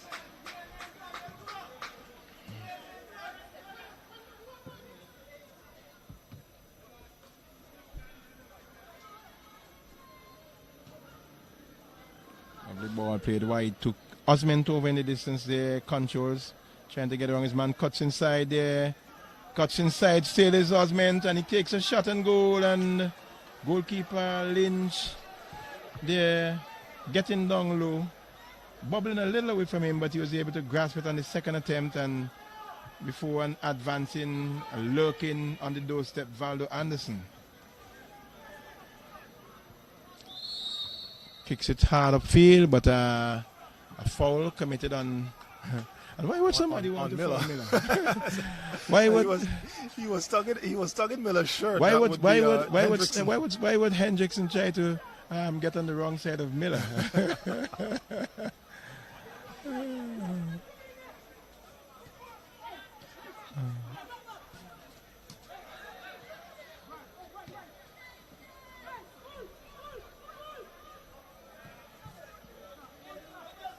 So here's Miller for LAYOU now. Orlando Miller plays it up, finds Fraser.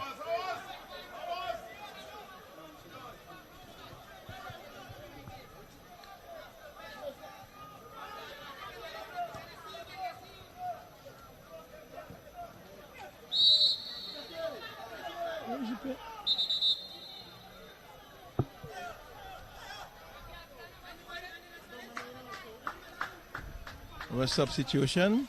Number 17, that's Nazir McBurnett. Out. He's And replaced number by Jashim James. Yes. And then one of the Kevin Samuels, the Hope International Kevin Samuel is on number 26. Yes. And he's on to replace number 9, Valdo Anderson.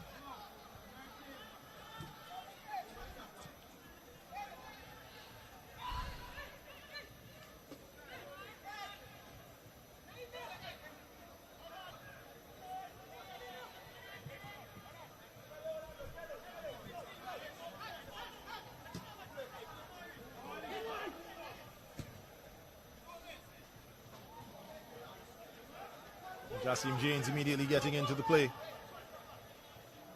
As the ball, plays it into his captain, Brad Richards. Richards back to James.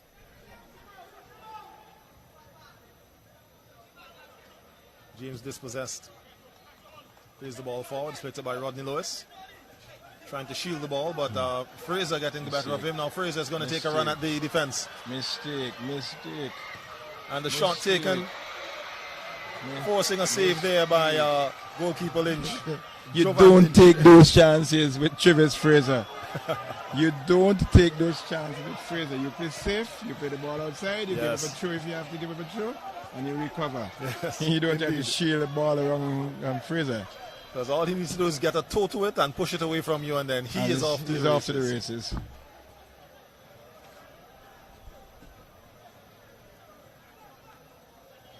Osment into Thompson. Thompson loses possession. The ball is now there with Joseph of LAYOU. Kenija Joseph. Ball played forward, but cut out by Hope International.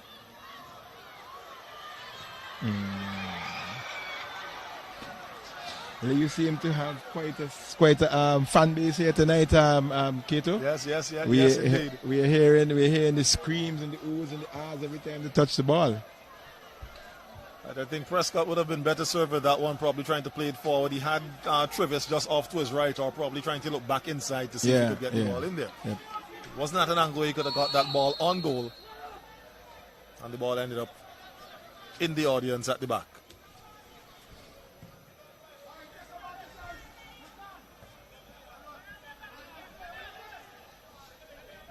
Into the 80th minute of play here. 10 minutes to go to break the deadlock in the Victoria Park between Hope International and LAYOU FC. 2-2. Trouble, trouble, trouble. Trouble. Strivis making a run. This ball inside. Orion Velox not getting the contact. Sorry, not Velox. That's Hendrickson not getting the contact he would have needed, or he was looking for, to get that ball on target. Now we have Osment with it. Osment with the ball that goes nowhere except to the foot of Kenyon Lynch in the LAYOU goal. And I think the Hope team, they are flirting with danger in the back there, giving Fraser a chance to run at them. Fraser is very, very speedy. You don't take those chances with him. You don't give him a sniff. He just wants to get 2 inches ahead of you, and he's off to the races. And as we see, Hendrickson is now down. He picked up a knock in that attempt there at goal, as we see LAYOU now making a substitution. Hendrickson is going to be coming off. He's going to be replaced by Keith Roy Thomas. And the stretcher team is being called on to take Cheslon Hendrickson off the field, as LAYOU now taking some time to rehydrate themselves and refresh themselves.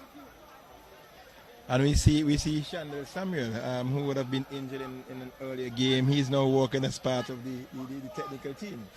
He's not going to be kept out of this game in no form or fashion, you know. So he's there offering his assistance and talking to his players, giving instructions. We have a substitution. Number 25 for LAYOU is on. 25. So Captain Dennis Prescott goes off. He's replaced by number 25, Ali Hanaway.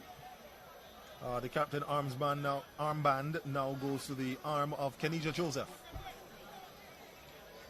As we see Hendrickson being stretchered off the field.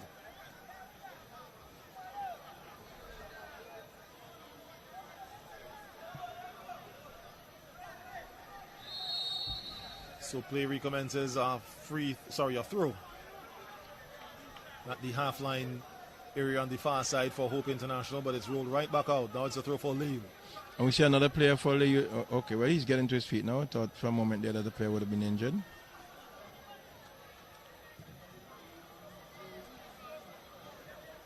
Big clearance there by big Jalen Miller.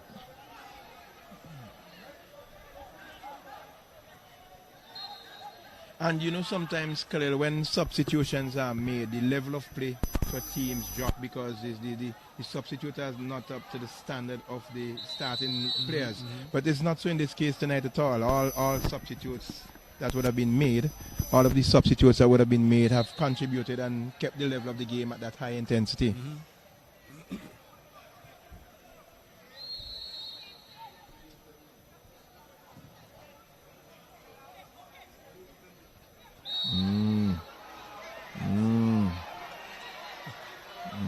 Over the top. Yes, and I think that, and it was Miller, who would have gone over the top of Orion Velox. Yep.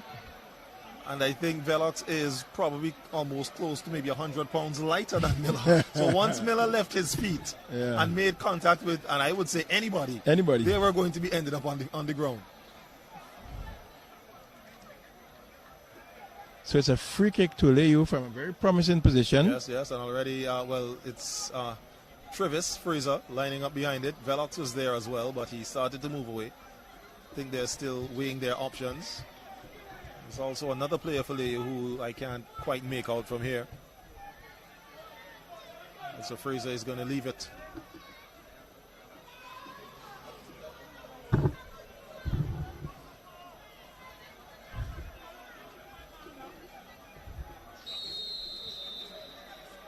So free kick for LAYOU.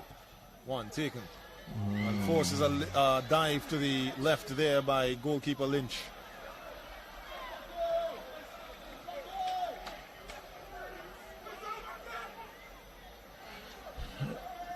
Substitution for LAYOU. Number 11 player coming out. That's Chibis Fraser. He will be replaced by Kwesi Young.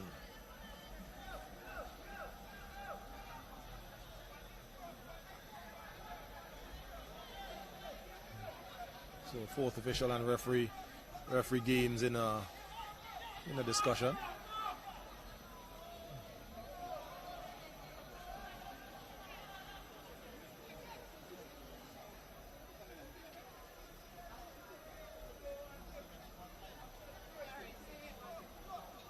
Oh, see, you don't want it yet. Also, You wonder why he would make it at that point in time when you have a corner. yes, and it's your corner, so you have a Yes. chance to be on the advantage here. Whistle blown, kick taken.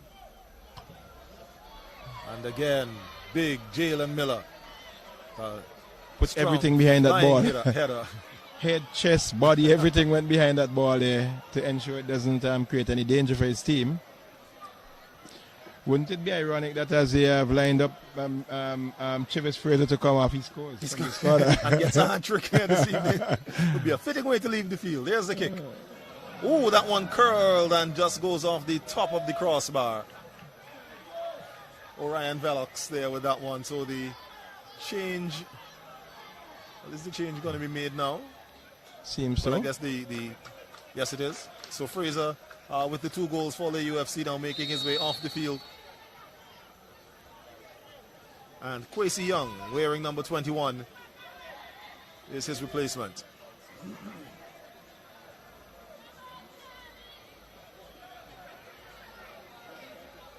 Let's see what Kwesi Young brings to the table if he has that ton of speed also. Throw in for the UFC. Ball taken down. It might have hit the shoulder area or the arm.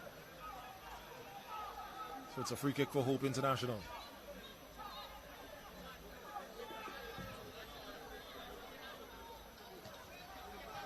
Big kick taken, trying to pick out Kevin Samuel. James. Jassim James still with it. James tries a shot from distance. But not enough power on that one to get past the Lynch in the LAYOU goal. Kenyan, that is. Affectionately known as Ibu. And he wears the number 69, and I remember as a youngster in youth football, that was a nickname they called him. 69? 69. And then it just stuck on the number. He took that number as a result of that. And yeah.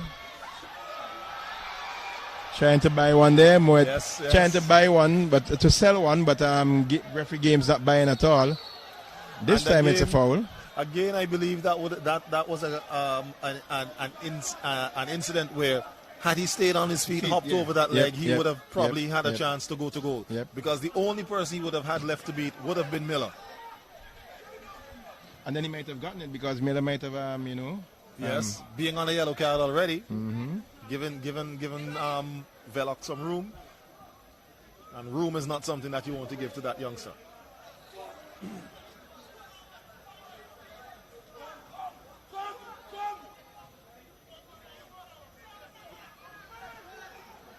Ali Hanaway, ball cleared out of the defense by LAYOU.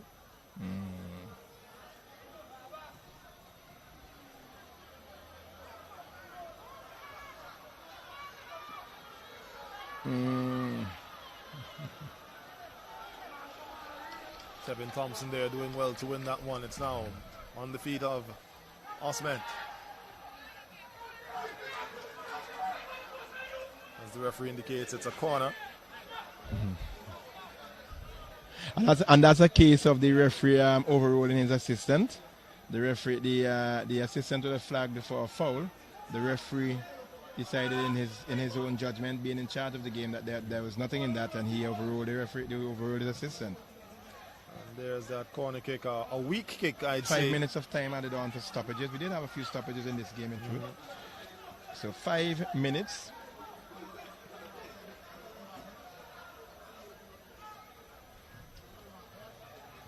And if we remember in the last game that Hope played, they came in the dying seconds of the game and scored a goal To draw level to with draw Jabel. level with Jabel. Yes, yes. So LAYOU would have to be very wary in this situation.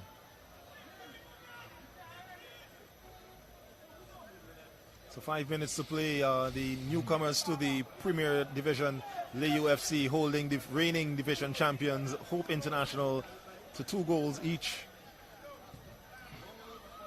As the kick taken there by Lynch.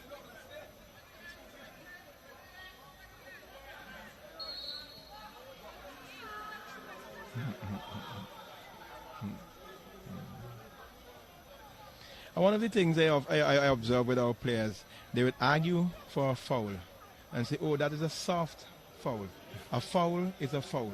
Whether it's soft, medium, or hard, a foul is a foul. And once you would have committed that foul, it is in the referee's duty to call it. Right. You know, if you kick somebody, you can kick them soft, you can kick them a little bit hard, you can kick them very hard. It's still a kick. Yes. Same yes. thing with a push, same thing with a pull, same thing with a tug, or whatever. So sometimes when I hear players argue, oh, that's a soft call, I say, no, it's a foul. It's a foul.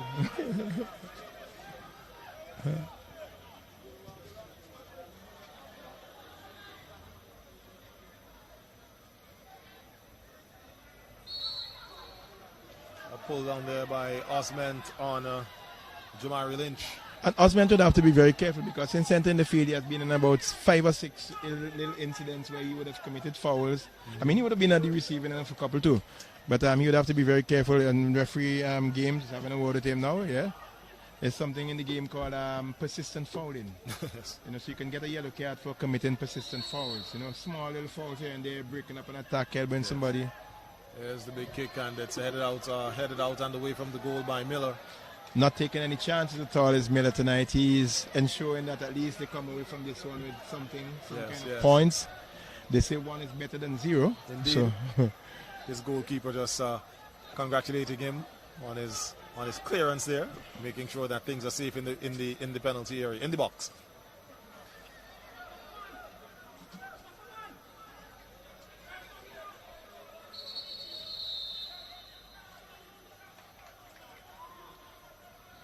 So the referee would have spotted something there in the that's area. it looks like That's Keith Roy Thomas there, along with Brad Richards. Brad Richards, yeah. So here's the corner. And again, a foul committed inside the area against Hope International. They take a quick free kick. James now with it.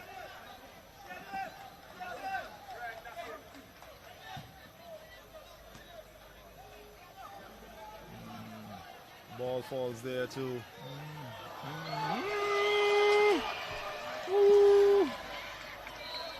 Great save there by goalkeeper Lynch. He's arguing with his defenders. He's angry with them.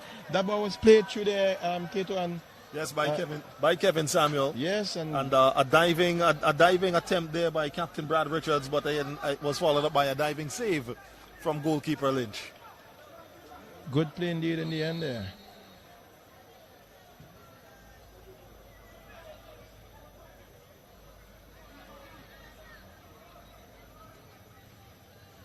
It's Richards still with it, getting around his man, whipping it inside, but only finding the arms of goalkeeper Lynch, who wasn't able to grab hold of it. The ball ricochets off the field. It's another corner kick.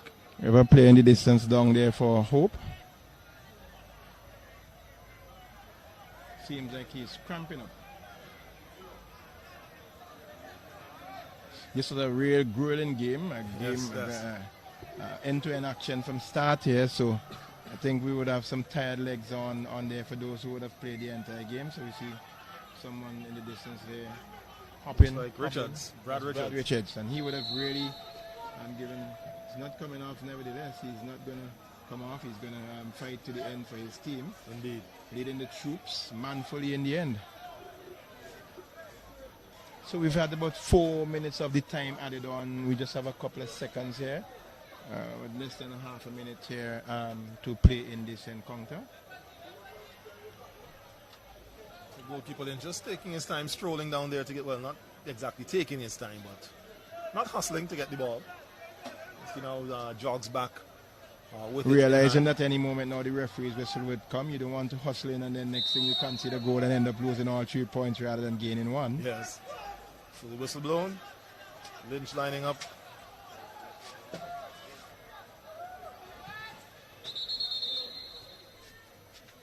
So just in front of us here, we see Orion Velox there as he is continuously backing into Rodney Lewis. Lewis in frustration, pushing him away and then kicking him on his leg. And getting a yellow card for his efforts. Yes, because it went down right in front of assistant referee Kenron Daniel, yes. And that's what they call good cooperation between referee and assistant. The referee had no clue of what was going on behind him. That's why you have an assistant. That's why he's called a referee's assistant. But I've been actually looking at them for the last 5 or so minutes, and whenever they were squaring up for LAYOU to kick a ball up, Velox has been, basically backing into. So he's working on getting into the head of Lewis, and he's succeeded in doing so. Yep. And there we have the final whistle this evening. A fitting end to this encounter, Khalil. Yes, indeed. Yes, indeed. Fitting end to this encounter. So it was an action-packed 95 minutes of play between Hope International, the reigning Premier Division champions, and the newly promoted LAYOU FC. And as we said at the beginning, just looking at the state of play, you would never think that LAYOU were in the first division last year. Yep. But they stepped up and really were not about to let Hope International feel as though they did not come to play as the new boys on the block. Yeah. And they really took it to the Hope International team. They played some good ball, some great midfield transition play into attack and also into defense. And as a result of that, they were able to come away with a draw from this encounter. Chivis Fraser scoring. We had first Nazir McBurnett scoring for Hope in the 6th minute. Then Chivis Fraser equalized in the 14th minute. Valdo Anderson put Hope into the lead in the 27th minute. And in the 54th minute, Chivis Fraser again equalized for LAYOU, making it 2-2. 2 goals apiece in this encounter here tonight.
All right, so we're here with captain of the Guardian General Hope International team, Brad Richards, after this 2-2 draw with LAYOU FC. Brad, a hard-fought game. We looked at was action-packed from start all the way down to finish. Tell us about the approach to the game and what ended up happening on the field for you guys. Well, we approached the game well. Started off well, playing good football, and we miss a couple chances, and there's a catch up back by way in the end. All right. You guys are the reigning Premier League champions. LAYOU was just newly promoted to the first division. Well, sorry, to the Premier Division from the first division. How do you think their state of play was for a team that was just coming up from the first division? Well, they played well. No, like they come out to play football. You can see the team is training too, as well. Yeah, so they're playing good football. All right. So it was a draw here this evening. What do you think would have to happen going forward now for Hope International to gain better results? Well, we have to hit the training pitch again and start from scratch. Train hard, work harder, come up with some better game plan and execute the plans that the coaches teach us on the playing field. All right, now we know there's also going to be a rematch of this game, more or less, in the Jingle Ball event come next Sunday. Now, do you think? I know that is would basically be simply for bragging rights, no points, no prize or anything, just simply for bragging rights. Do you think the approach to that game would be more on the fun side, or would Hope International be looking to redeem themselves, for lack of a better term, from this draw here today? Nah, I ain't feel we ain't gonna come out for redeem ourselves, but we'll come out for play football, right? And get the guys them together, because we're really fully together, because we have a couple new players that entered the team from last year. So I just feel we ain't gonna just come out for get its team together and better. All right then, Brad, thanks a lot. Hard luck on the draw, but I know it's what's still a well-deserved 1 point here this evening. All right, Brad Richards there, the skipper for the Hope International team, Guardian General Hope International team here this evening. I was waiting to see if we could get one of the players for the LAYOU FC team, but apparently they decided they've gone straight to the cool down area. All right, so that was again football action here at the Victoria Park between Guardian General Hope International coming up against LAYOU FC. A 2-2 draw is the final score here this evening, but again, as we said, you're going to see these two teams going at it once again come next week here at the Victoria Park. Hope International and LAYOU FC, they're going to be playing the first game as part of the Jingle Ball event, and you can be right here in the Victoria Park to check that one out. That will be followed up, of course, by the game between the prisoners and the police, and then the final game of the evening, we will see the celebrities who will be playing against the politicians. And of course, for the fans that will be right here in the Victoria Park, an added attraction for you guys will be the chance to kick for cash against former national goalkeeper Fitz Bramble, who is also now a member of parliament, so he's also a politician. Maybe we'll see him in goal in the politicians versus the celebrities game. All right, as we're still standing here waiting. Well, it looks like I guess we won't be having anyone from the LAYOU team coming forth. All right, of course the interviews are all part of the game. The game is played more. It's not just about what happens on the field. Post-game interviews are things that players will need to get themselves accustomed to if we are indeed ready to prepare to take this game of football forward in St. Vincent and the Grenadines. But on behalf of Andrew Bramble, my co-commentator here this evening, want to thank you so much for viewing. And of course, don't forget, football action will continue. The club championships will take a small break for the Christmas season. I'm off the top of my head not sure if there'll be games. Oh, we have a man coming. All right, so we have a man coming here indeed. All right. So we have here with me, let's hear who you are. Let me see. All right, number 8. Let's know who you are. Kenita Joseph. All right, Kenita Joseph. We looked at this game from start to finish. LAYOU evidently came out on a mission, right, to fire from start to finish. What really was the game plan and the mindset of the guys from LAYOU for this evening? Well, as the coach tell us to focus, get in the game. In the first half, we play a little bit easy. And the second half, we decide to come out strong. All right. Yeah, go ahead. And face the champion of the Premier League. Well, I'm glad you mentioned the champion of the Premier League, because I was saying that my co-commentator and I were up there saying that we were having a team that was just coming up from the first division in your team and now facing against the reigning champions. You evidently came out not intending to back down or give any way to these guys. All right. How does your team feel about the performance this evening? Well, as you see, we excited. We go out strong, coming up against them, so we could defeat them. And we turn out with a draw, so we give thanks still. Of course, a draw better than a loss. Now, we're going to see a rematch of this game, I guess, next week. As I was saying, it wouldn't be for points. It's not going to be a competition, just a relatively friendly game. But I asked the question of Hope International. I'm going to ask it of you as well. Would the mission now be to try to redeem yourselves from this game to definitely come out looking for a win, or will it be all for fun and just for the sake of playing football next week? Well, we come out and look for a win, enjoy ourselves, show them that we could defeat them and have fun still. All right, Kenisha, thanks a lot and congrats on the 1 point here this evening. Yeah. All right, so you heard it there. The next time you're going to see these two teams play will be next week as a part of the Jingle Ball event. $10 gets you inside. You want to be here at the Victoria Park. All right, that's going to do it for us here at the Victoria Park for the St. Vincent and the Grenadines Football Federation National Club Championships Premier Division football for this Sunday evening. We had our first game where it was a 1-1 draw, and now another draw here this evening between Guardian General Hope International and the newly promoted LAYOU FC. On behalf of Andrew Bramble, my name is Khalil Kato. Thank you for viewing, and remember, you stay tuned to the SVG FF Facebook page, Instagram account, as well as the YouTube channel. And for all the latest updates on scores and highlights, be sure to log on to svgff.org for the latest scores and also team points. Good night, and thanks for watching.